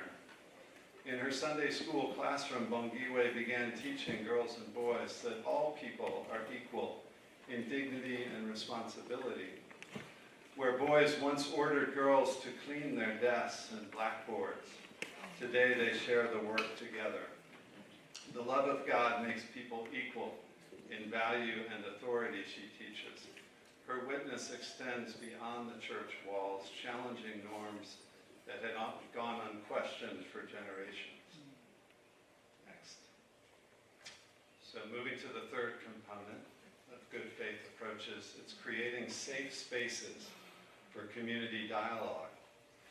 Sustainable change happens when communities reflect on and reshape social structures, behaviors, and attitudes around power dynamics. Next. So key takeaways for this third component. Trusted leaders are essential. It's important to carefully select leaders and activists within the community who are willing to champion change, both faith leaders and community gender champions. Trained facilitators are key to navigating difficult conversations with sensitivity and structuring dialogue in a way that builds trust and allows for gradual transformation. And the intentional inclusion of women and youth ensures more balanced and transformative conversations. Next. This is an example from iPhage of this component, a kind of community exercise and dialogue that happens in these settings without judgment, generating shared understanding and exploring alternatives that might more evenly distribute responsibility and foster healthier relationships. So this is a daily roles exercise, right? Mapping out how men and women in these communities spend their time over the course of the day and into the night. So the kind of exercise that communities can then dialogue around. Next. So we go to the fourth and final component of these good faith approaches, mobilizing communities for action. Peer-to-peer influence is one of the strongest drivers of shifts in social norms. Gender champions rooted in their communities are able to drive sustainable action on equality and violence prevention. Next. So, key takeaways for this fourth component: engage respected voices, broad involvement of respected activists, lay leaders, and others increases the likelihood of lasting shifts in norms. Second, once a critical mass of early adopters are championing and role modeling new behaviors, social norms are likely to shift and take root. And third, include survivors. Their participation in challenging harmful beliefs can be empowering and transformative. Next. So just an example of champions in grassroots engagement. World Vision's Channels of Hope for Gender model trains Community Hope Action Teams, or CHATs. These are groups of local volunteers who lead grassroots efforts to prevent gender-based violence, support survivors, and advocate for child protection. These small volunteer-led teams develop tailored strategies to address harmful practices in their own communities, whether it's child marriage, domestic violence, or lack of support for survivors. Chats go beyond raising awareness by organizing public forums, influencing local policy, establishing survivor referral networks, and partnering with health, legal, and educational institutions. In Uganda, one chat worked with schools and religious institutions to ensure girls who left school due to pregnancy could return. In other settings, they led campaigns encouraging men to take on caregiving roles, normalizing what was once ridiculed. They also saw child marriage rates drop as faith leaders and chats began intervening in early marriage cases. What makes chats powerful is not only their reach, but their roots, because they are locally embedded and spiritually trusted. They shift not just behaviors, but expectations. Their work signals to the broader community, this is what we now believe, this is who we are becoming. Next. So I'm going to move towards closing. In addition to sharing what works based on our amazing partners' experiences, Imago Dei is keen to share recommendations that the case studies brought to light for funders who may be interested in supporting women and girls and willing to confront social norms that are harmful to them. While not many funders are here, I don't think, I'll close this presentation with a quick summary of the recommendations for funders. The first is to embrace faith as a force for justice, supporting partners who engage faith leaders to challenge harmful norms and affirm equality. The second is to back local leaders and organizations, equipping faith and community champions at the local level to lead, adapt, and sustain progress amid resistance. The third is to be flexible and commit for the long haul, providing flexible multi-year funding that matches the slow but durable pace of social norms change. And fourth is to strengthen the ecosystem, investing in leadership, evidence, and shared learning tailored to faith contexts. Let's go to the next slide. I'll end with this takeaway message. Oops, the last slide, is it there? One takeaway message for funders. It's like we lost it. I'll read it. We believe that by investing in proven faith-centered approaches, funders have the opportunity to unlock one of the most powerful and most underutilized forces for advancing the dignity, agency, and rights of women and girls. So we will be sharing and engaging a range of peer funders on all this in the days to come. And just in closing, we wanted a few minutes for Reverend Dominic to share. If he can join me up here, I'm going to ask him one or two questions to reflect on for the last few minutes of the session. So the questions are, in reviewing the report and reflecting on your own deep experience with iPhage, what stands out for you? What would you highlight as a key takeaway for others doing this kind of work? Thank you, Andrew. I want to take this opportunity to thank you and the Imago Dei Fund for the partnership that we have enjoyed for the last 13 years. When I was here at St. Paul's University as a student, I came with the idea that faith community is a force for gender justice. And I've been pursuing that the rest of my life. And the Imago Dei Fund actually became our first funder and partner. They continue doing so, and we are grateful because we are making impact. One thing that I want to say very boldly about my experience, 13 years working as a faith leaders in local communities to shift now on issues of gender equality, that we need strategic partnership, that we actually work closely with the religious communities and also local culture. We will not fight against gender-based violence or achieve gender justice when we don't have strategic partnership with the local culture and also with the local religion, because they are the custodians of values and they influence and actually shape how society behaves. That's one thing that I've learned. And when I talk about strategic partnership, it needs a broad understanding where faith communities come from. We need to meet their culture, how their culture functions, so that we move in as partners to transform, and that is going to work. When we started the Imago Dei Fund and also Christians for Biblical Equality, we are seeing amazing work, because actually, even among we have funders that are coming up to support the work, because they have realized that faith is a force for gender justice. In fact, when I talk as a Christian, the solution for gender injustice actually is the gospel of Christ.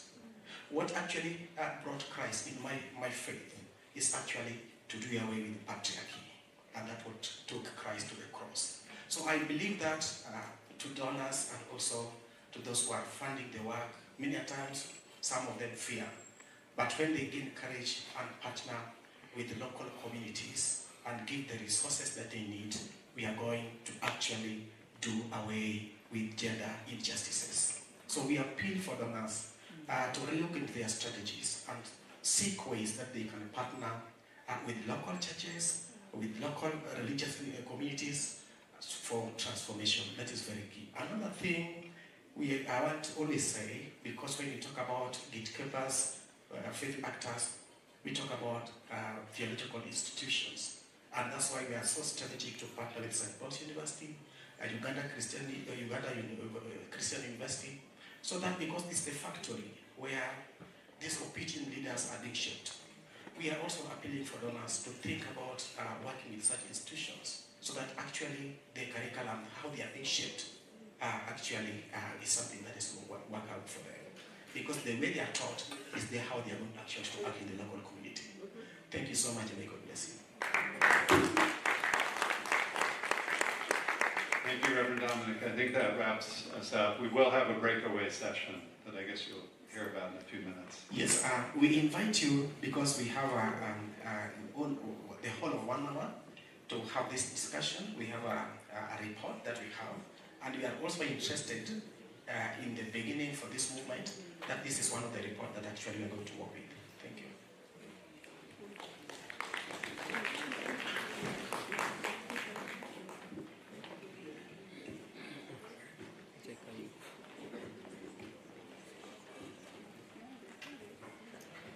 Wow. Sometimes when you listen to people, you lack words. And personally, I don't know your opinion. Personally, from my Pentecostal and charismatic background, if there was an opportunity to call for an altar call, do you feel me? I will be the first one to come here. I'm so much inspired. By the end of this conference, I'm a different person. And thank God I had the opportunity to be here. I don't know what about you. Let's appreciate our speakers. Wow. So at this juncture, I want to call the following. We are going to give them 5 minutes each, like yesterday, because they want to tell us about the breaker. The session we are going to have in the afternoon. So just come. I know Reverend Bisolo, you've already done yours, so you are out. So we have Alfat Masibo, Janet Gombalo, Vunarai Pugeni, Magdalene Chikanya, Dr. Wangu Kanja, Teacher Masai, and Adrian Johnson will come. So kindly just come, 5 minutes each. You give us what we are expecting in the afternoon. So then keep up, please. Where are you? First come, first serve. The mic is here. Let's appreciate them, please, as they're coming. Let's appreciate them. Wow. It's almost like... Good afternoon. I hope you will agree with me that over the years, sexual violence has become a pandemic that we need to work towards ending in our communities. My name is Magdalene Chikanya and I'm a child protection advocate. Now, why am I a child protection advocate? I am a child protection advocate because of the things that I survived. I am a survivor of sexual violence 3 times. I first survived sexual violence as a child at 11, and then I had another experience at 13, and my last was when I was 18. All of these experiences left me with a lot of trauma, a lot of scars that were never going to be healed. As a survivor, one of my perpetrators was a leader in the church. And as he was a leader in the church, when he raped me, there was nothing that I could do.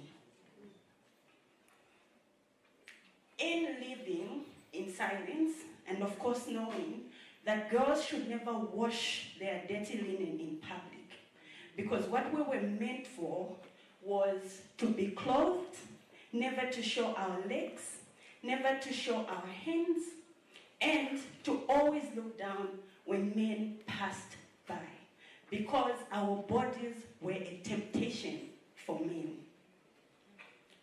After years of living in the sadness of all of my experiences of sexual violence, I one day went to church as my pastor preached about God being a God for the broken.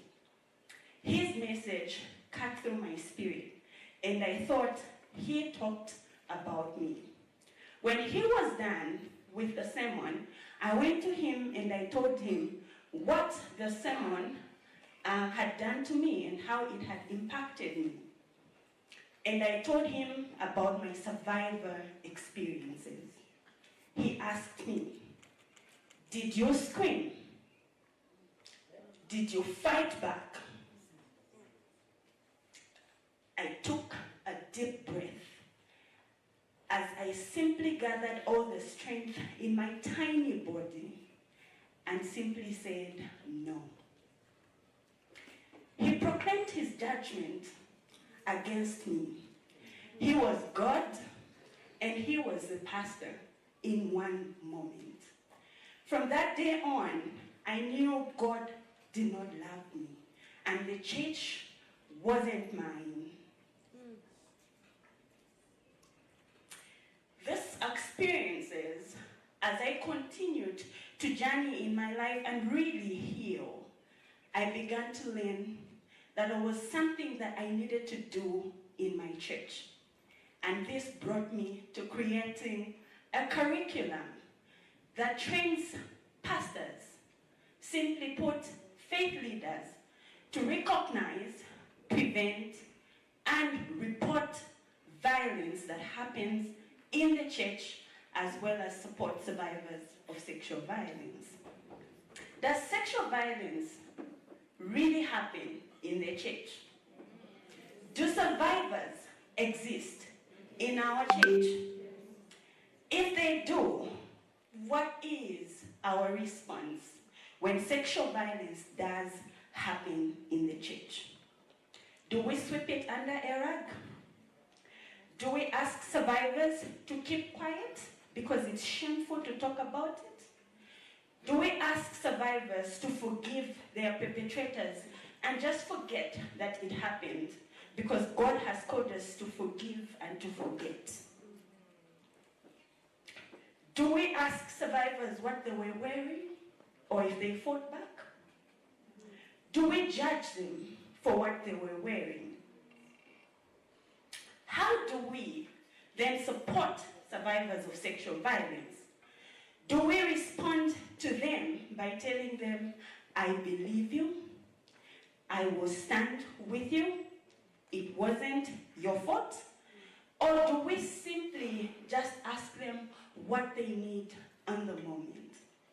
If my pastor asked me what I needed, I would have told him that I had reported my last encounter of violence and the case was with the police. And maybe, just maybe, he would have helped me attain my justice.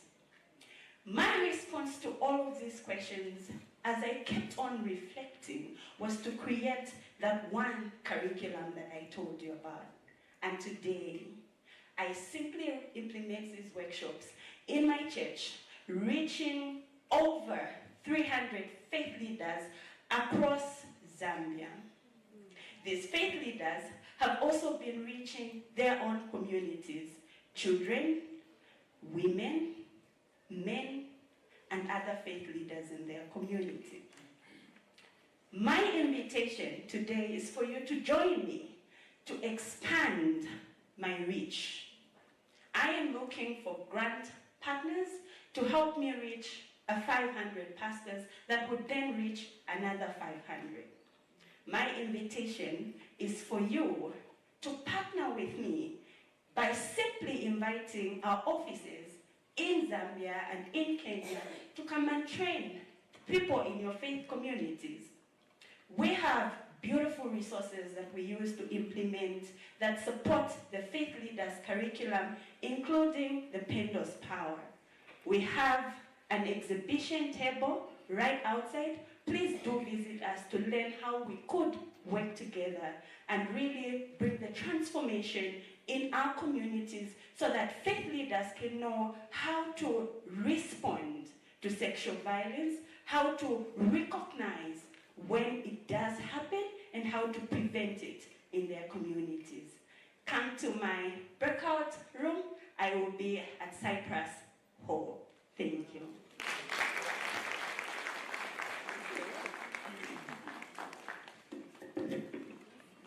Share amazing. Yeah, but I think we all have to share you in our rooms this afternoon.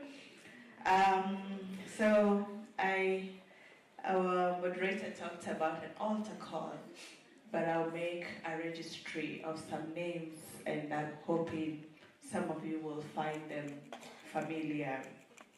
I have names like Elizabeth Koki, Julia Kerubo, Gladys Tara, Lillian Acheng, Christine Akinyi, Sharon Otieno, whose womb was opened and murdered, Catherine Wanjuku, Jennifer Mudeu Nzula, Virginia Gary, Starlet Wahoo, Harriet Mora, Rita Waini.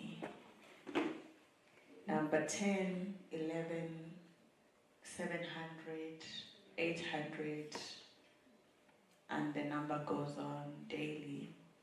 Women who've been snatched, little girls whose life has ended because they loved a man, because their brother, their parents, people known to them thought they should not live anymore. That's what is called femicide. When we take lives of people too soon.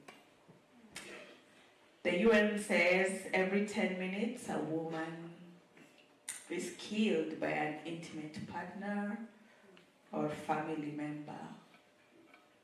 The people in your house today are murdering your children, your brother, your sister.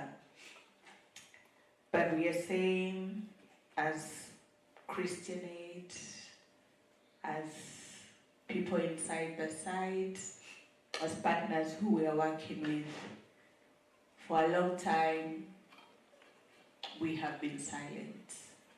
The church has been silent. In Kenya currently, there is no law that recognizes femicide in Kenya. Over the last 2 years, these are the statistics and growing. A number of actors that have come up with a database, and we are listing these names so that they don't be forgotten. But as we sit in this room, it could be your daughter, could be your child. They'll get married, they'll go out of your comfort zone, of your protection. Are we praying for our daughters? And if we are, we don't know. We have to do something, isn't it? We have to do something about it. It will not end if we don't act. And that's why at Christian Aid, we are working with our partners. Daisy's here, Daisy from Crown Trust. We have the Side by Side movement. Dr. Misolo is here. Our partners from the AACC. We are dialoguing and working together to work on femicide. It has now been recognized. The president made a word in Kenya that we have a task force now working on this, and the DCI in Kenya have started working on this. We have two sets of people. We have allies and we have advocates. Allies are the ones who will look at me here and say, oh, yeah, oh, sorry, oh, it happened. But we do nothing about it, isn't it? Advocates, and that matter, will stand in the line for women, for children, for our daughters, for us. So I'm calling on advocates to join us this afternoon as we discuss this matter a lot more, share a few case studies, and also just to say for me it's personal, because the first name I mentioned, Elizabeth Koch, was my cousin. Her only crime was love. Okay? All right, thank you very much. Join me as we discuss this later this afternoon. Thank you. Thank you so much. We can appreciate her more. Thank you.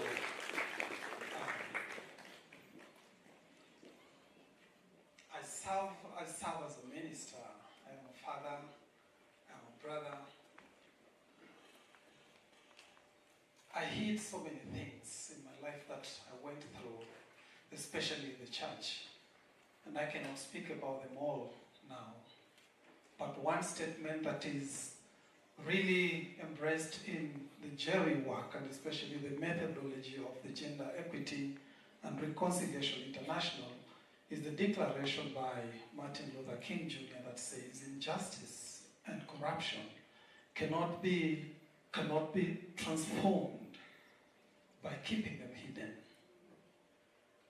but by bringing them to light and confronting them by the power of love. I hid the atrocities against me as a child. I hid them as a minister of God, and I kept bleeding on the people that were trusted in my hands, because I believe that hurt people hurt others. One day I walked into this training, this workshop, a broken man ready to give up, a broken pastor who was ready to give up on life because of what I had gone through.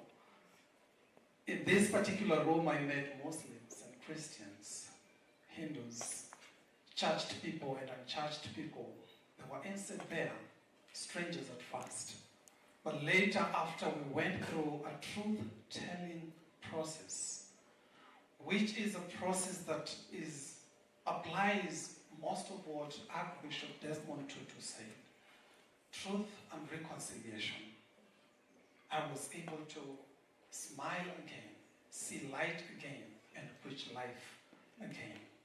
As ministers of God, sometimes we hide a lot behind the cloak, behind the titles, and behind everything. But unless we bring injustice to light, corruption to light, and confront it with the power of love, moving forward becomes difficult.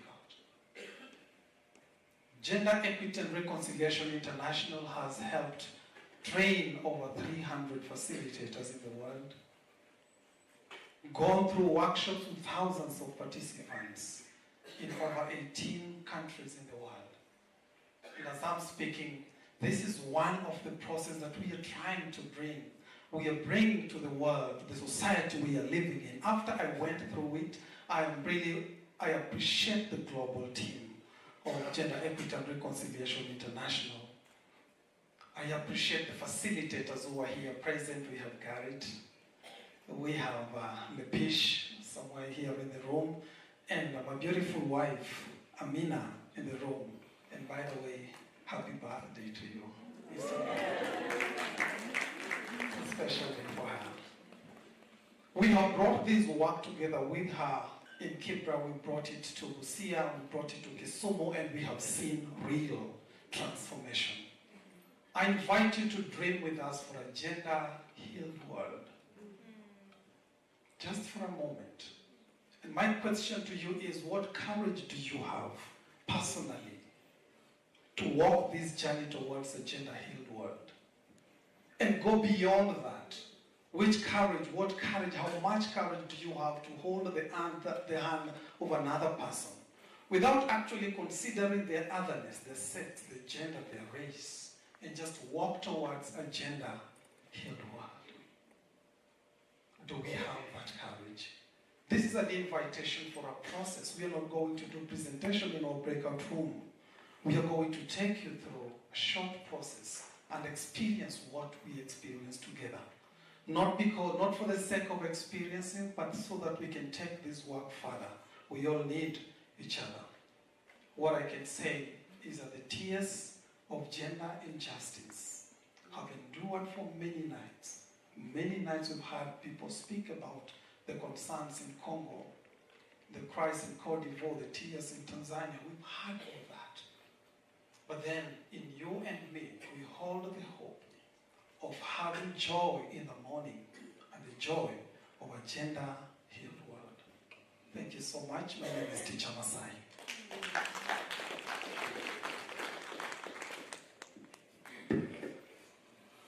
Good afternoon. Let's give a round of claps to... You can do better than that. My name is Wangu Kanja from the Wangu Kanja Foundation. And our session today will focus on centering survivors' voices in pursuit of justice. And in 2002, I'll just lay the foundation of how I ended up setting up Wangu Kanja Foundation. In 2002, I went through a rape ordeal, and the challenges I faced informed the setting up of Wangu Kanja Foundation.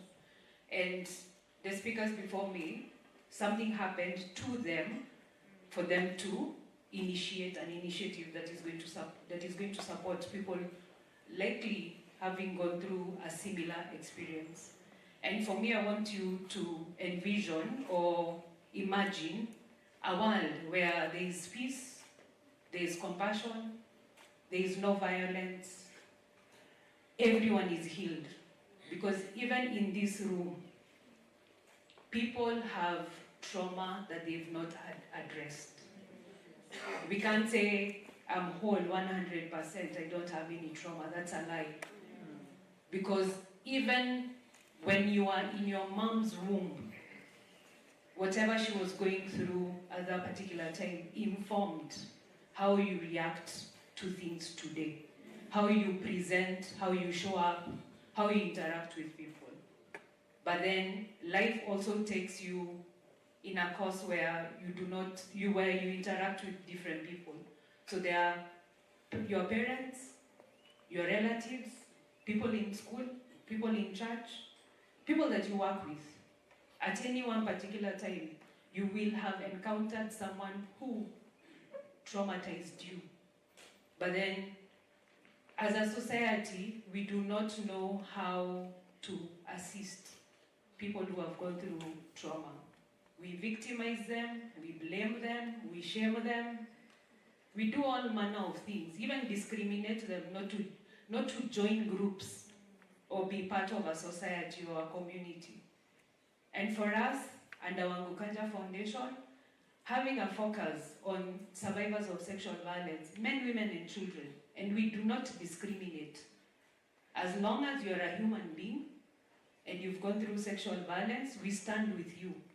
We help you access comprehensive care and support. We protect you if you have your case in court and you're facing any kind of threats or intimidations. We work with you until the end. The justice pathway is not easy. Because in Kenya, a case might take even 10 years to be concluded. So you need people working with you. And for me, the church is the one component that needs to work with anyone who has gone through a traumatic experience. When I was setting up Wangu Kanja Foundation, I went to the church then that I was visiting and requested the pastor if I can start having sessions in his church to create awareness around sexual violence, what it is, the different forms, the existing laws, what provisions are there for survivors. The one thing he just asked me, have you prayed about it? And I told him, no, but I have the conviction that I need to do this. And he told me, go back home and pray, and then come back tomorrow. When I went the second day, he told me, what has God said? And for me, the church can actually change the worldview of individuals because the pulpit, people believe what pastors, preachers, the religious leaders say. And one of the things that we need to say is, let's just interact in peace. Let's show compassion to each other. Let's heal. Can you imagine a beautiful world where people are healed? People are not fighting each other. People are considerate of each other. People are compassionate. That's where we need to get. And that's what we are working when we work with survivors of sexual violence. We are working with them to make sure that they heal, they start their healing journey, but then also they are able to access justice. It is a rough road, it is a difficult path, but then we have the opportunity to start to work towards preventing all this from happening. If you haven't gone for any trauma healing, please go. I'm advocating for anyone, and it's never too late. Whether you are 18, 20, 30, 40, 60, 100, it's never too late. Because then also, in the process of healing yourself, you're actually breaking the generational curses that are there when it comes to domestic violence and sexual violence. So for me, I'm encouraging you to join us in the chapel hall. I will give you a case study of a case that we are currently waiting for the judgment on the 25th or 27th of this month, where we are supporting women tea pickers who are violated over a number of years, but they never spoke out because the community they come from, they are always shamed, they are always blamed, they are always discriminated, and they are always shunned away, moved. Because you're raped, there's something wrong with you. We are all human beings. I think God, when He created every single person, He actually put some love in you. Then why are we using this, the one sacred thing in our life, which is sex? Because even when we are having conversations in religious setups, people cannot call actions for what they are, private parts for what they are. We need to, because we are creating, by allowing us to call things for what they are, we are creating an environment where everyone feels comfortable to speak about sex, sexuality, and sexual violence. And that's the only way we can prevent, when we have the freedom to share and to speak about sex. And I don't think God created sex to be a bad thing.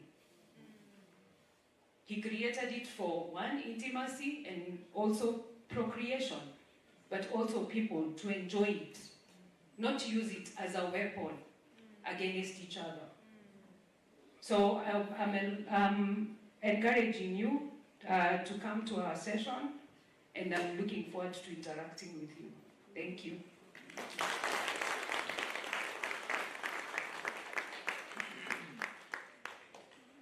Wow, what a blessing. Good afternoon. Assalamu alaikum. Praise the Lord. Amen. I'm blessed to be amongst the brethren, the Christian fraternity from the Muslim religion. I'm the only one here with my brother Imam from the Nyanza region, so it's a blessing. My name is Ulfat Masibo. If Ulfat is hard, just look at the program and look at Masibo. Masibo is easier to pronounce, and you'll identify our hall, Bamboo Hall, at 3:30 p.m. I'm a founding director of a Muslim women-led organization called Africa Muslim Women Action Network. We are based in Mombasa, and we advocate for gender equality and women empowerment. We work closely with religious scriptures, what Quran and Hadith says about gender justice.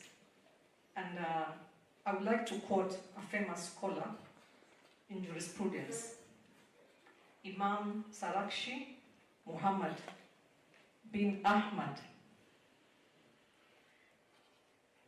This is where the challenges of women, of Muslim women and children fall under, because our previous speakers have spoken about justice, not rights.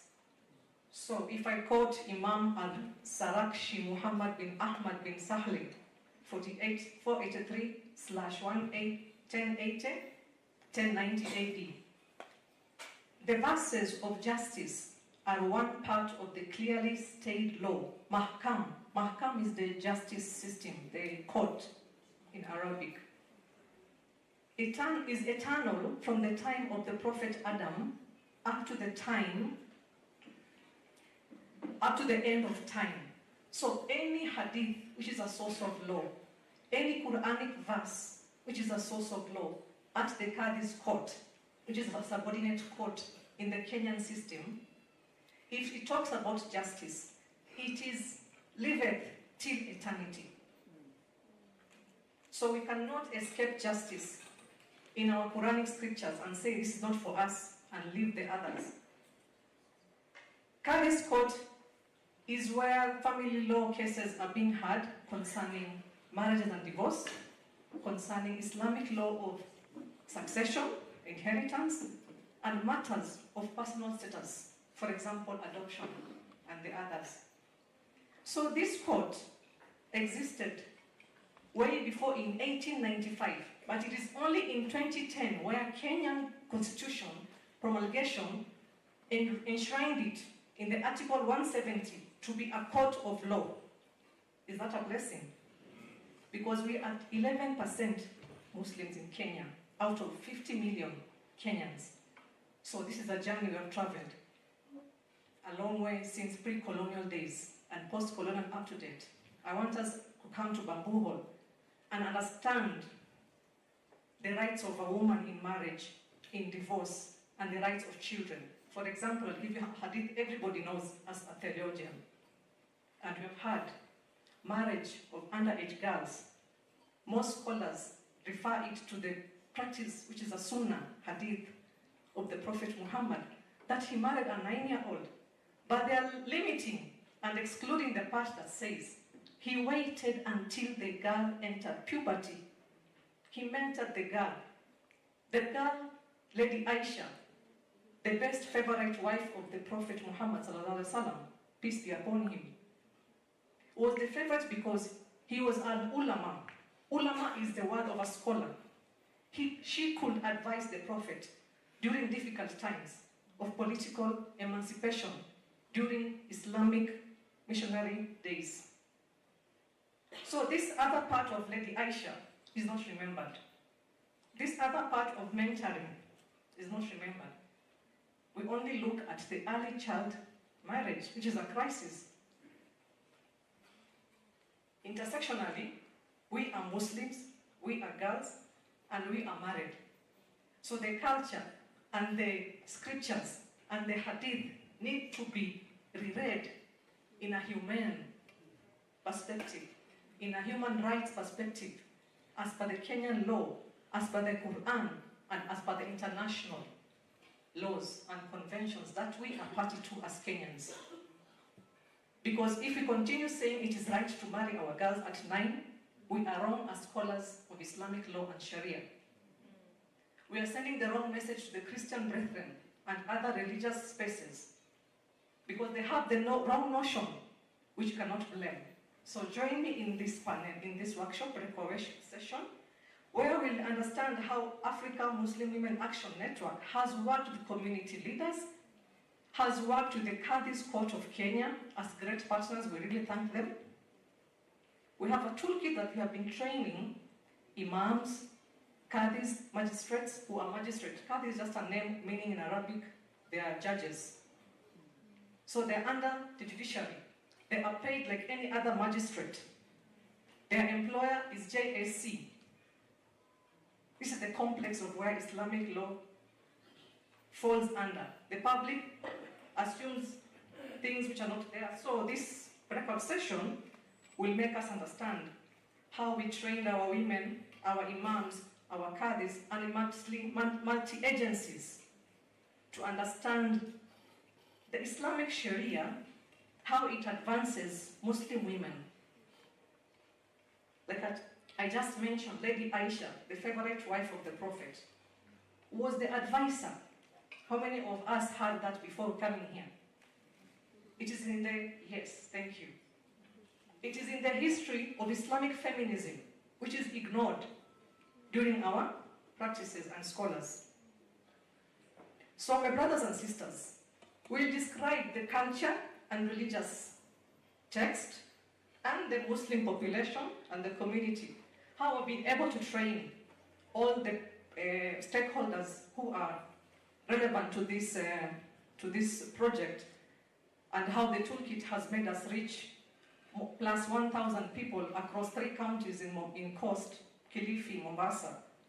And it's one of the first toolkits to mention or to voice out Muslim women's rights in Islamic Sharia.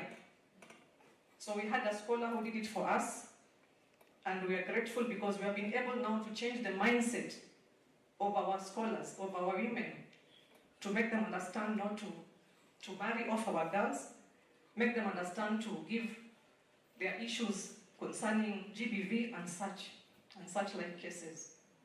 I don't want to take much of your time, but I'm sure if you hear that our marriage certificate in Islamic law under the Qadhi's Court is 3,000 shillings, and are you aware that this September, August, is the marriage season in Mombasa, and by October, November, is the divorce season in Mombasa.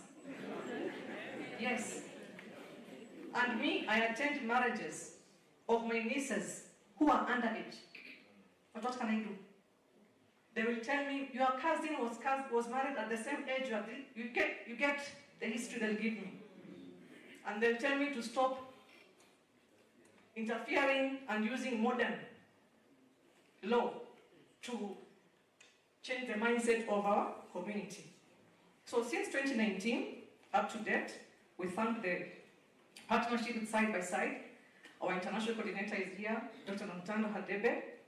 I thank my partner and colleague and my chairman side by side. You know him as Ifage, but for me, I know him as my chairman, Reverend Misolo, who's been doing an amazing work. And getting partnership from a Christian reverend is a blessing to spread the word and thank you. And make people understand how Islam is beautiful and how we can help safeguard our women and girls' rights. The hall is bamboo hall. I'm expecting even 100 of us to be there so that we can answer your questions. I know you have those maneno nani inside. They are always there. And I'm ready to give you an authority-driven presentation. I'm a lawyer. I'm a gender activist. So I'm qualified to tell you what is the scripture is saying. So don't get worried. I'm not creating stories. Thank you so much, and back to you.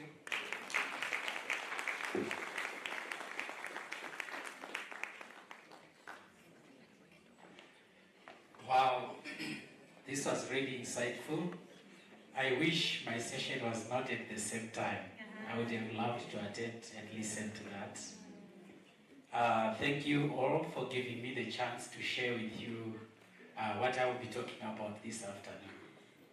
But before I dig into it, I want to first of all say that more often we talk of gender issues as if they are about other people and not us. So we forget that we are also part of that same oppressive ecosystem that is causing a lot of problems. So I just wanted to say that. Just remember it's about us as well. We are not the saviors, but we are the ones to be saved as well out of this. The second thing that I want to say is that we talk about gender, but we never talk about money. So I'm so happy that I saw a few foundations coming up and showcasing what they do, supporting the work on gender equality. So how can we really do gender transformation work if we are scared of talking about money? Because where your money is, your mouth is. Okay? So just remember that. Where your money is, your mouth is. So we have to be comfortable to invest in women and girls if we are truly about gender sensitivity. We have to be comfortable as men to relinquish power and give it away if we truly believe in gender equality. And of course, sometimes it actually means changing policies and structures in ways that can be disruptive or painful for us to do so. So today, my brother, if you can start the PowerPoint. Today in my session, I will talk about how we can work as leaders to support this work, starting with our own institutions. How do we as institutions work together to help advance this work of gender transformation? I will also share a little bit about a few case studies of what we have done through the work of our partners. My name is Burayai Pugeni, just call me Pugeni. I work for the Mennonite Central Committee. I will not tell you what this organization do and what the Mennonite Central Committee stands for. Come to my session, I will tell you there. Next slide, please. I'm serious, I'm not telling you. So I'm a regional director for this organization, and these are the countries that I work with. So I see a lot of brothers and sisters from DRC, from Rwanda, Zimbabwe, and so forth. So that's the region that we work in. Next slide. So as I have said, we as an organization are a funding organization. We work with many partners across the region that I lead. One of the biggest issues was exactly what we are discussing here. How do we advance gender equality? And the first challenge was, how are we doing as an organization ourselves? So if you come to my session, I will give you a brief intro to what we did as the SCAL region, Southern Central Africa and Nigeria. So what we did was we did a gender audit. We'll talk about that if you come. And after doing that gender audit, we did a staff and partner reflection and then came up with a regional gender plan. That is my team over there that I worked with, country directors from the 8 countries, as well as our gender specialists.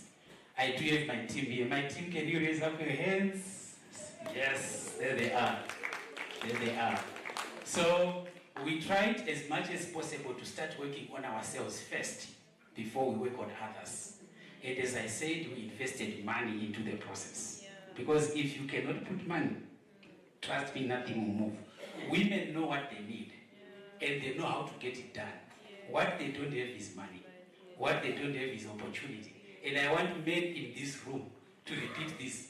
What women don't have is, and yes, if you avail that to people, people will thrive. Next slide. Okay, there.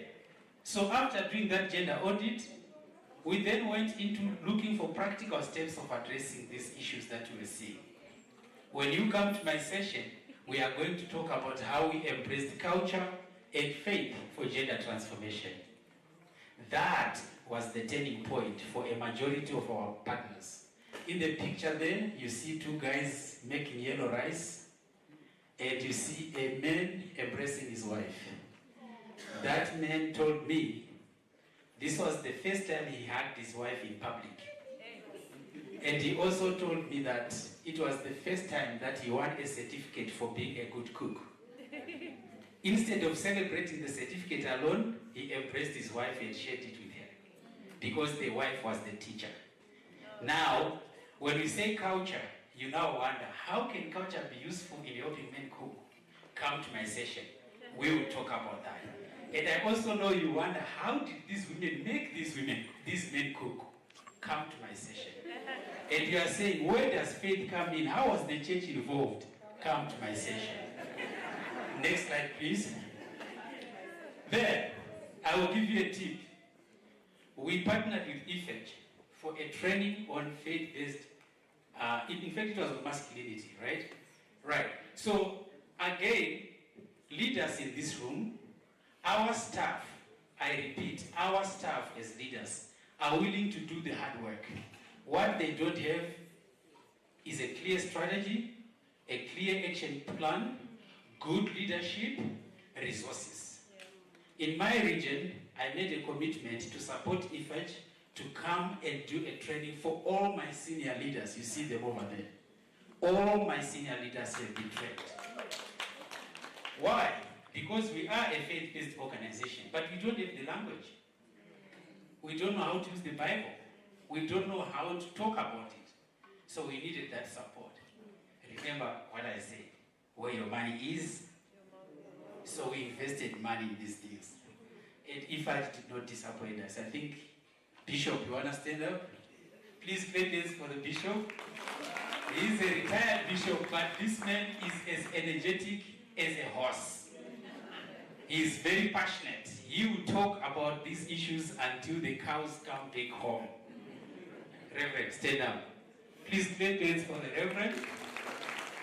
They really did a very good job in Mozambique and then in Rwanda. And we celebrated that good work. Please sit down. And we do have our gender champions in here again that did this work. Next slide. Hey, men can cook competition. There we go. After faith has been harnessed, the way we talk about Christianity, faith, the way we talk about our cultures, then we started seeing men competing in cooking competitions. How that happened, come to the session. Who was the judge? Who was the judge when this was happening? Who said this meal is the #1 meal? Come to the session. Over 1,000 men are competing every year in this cooking competition. And in my region, some men are practically flying to go and join a cooking competition. What are the prizes that we give when a man wins a cooking competition? I'll give you a slice. It's a pot and a plate and a teapot. We never give bicycles and motorbikes. Why do we not do that? Come to the session. Next slide. Now in that slide, in the back, one slide back, in that slide is a man who is now going around teaching other women how to prepare a special porridge that can help alleviate malnutrition from the skill. So how that happened? Through faith and culture, come to the session. There, look at that. Making cooking sexy. Ooh. I just feel so proud. You know, my team, thank you so much. This is not my work. We talk about women have the burden. What are the solutions? Clean energy solution. We started putting biogas digesters at the request of women. And look at that boy. He's doing it in the rural area, no electricity. They make their own electricity, which is clean energy, and they cook. And when cooking is sexy like that, trust me, even Papa is gonna try cook as well. Okay? Let's talk about it. This afternoon, I will be talking in the Timothy and Joshua School of Theology, and that is where I will give you all the secrets of what happened. My gender specialists are here. They will join me in co-facilitating this session so that it's more interactive. We are not going to boggle you down with PowerPoints, but we are going to have fun, there will be a lot of laughter, and we are going to be clarifying a lot of myths and misconceptions on faith and culture. Thank you so much.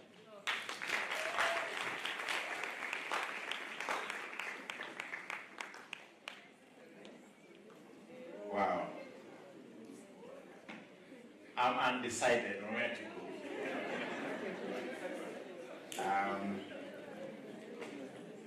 God is going to give me the grace. I think I'm going to write some papers. Oh, check the back of your badge so that you know where you're going to be this afternoon. So I want to break for lunch. Kindly, this is my appeal. Yesterday, there was a bit of confusion. We didn't know what to do after lunch. So today I'm saying that we are going to come back here after lunch, first session, and then we go to the workshop rooms. So before we pray for lunch, I want to invite Cynthia to come with Nancy. So kindly, those who have just presented right now, just come forward quickly so that we give you your presents. These are your gifts, please.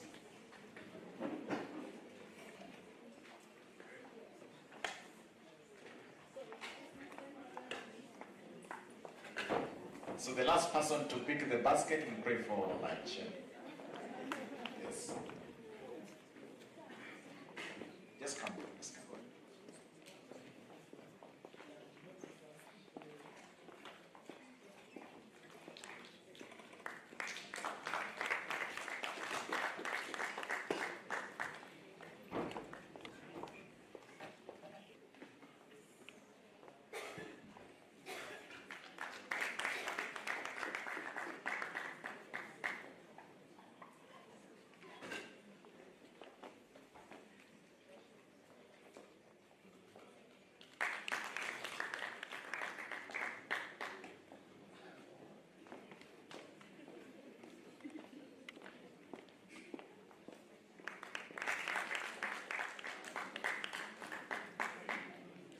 You'll also one day come forward and be given a present. Don't worry.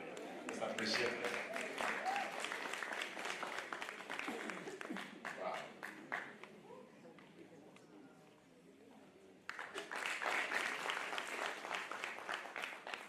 Kindly, just say I pray for lunch, baby. Kindly, could we stand? Yeah, I don't want to break protocol in Islam. I can see my imam is here. Although I didn't get his name very well. Yes, in our tradition, if there's a man sitting, he's allowed to pray for us. But next time if I'm alone, I'll pray. But other scholars, you can pray. Bismillahirrahmanirrahim. The Almighty God, bless thy provision as we're going to take it. Through your mighty name I pray. Bismillahirrahmanirrahim. Enjoy your lunch.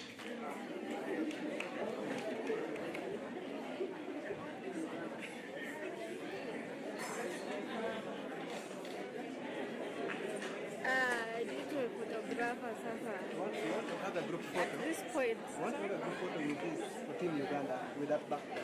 Okay. At what time? Now. So just come in. So here you can consider me there as a photographer.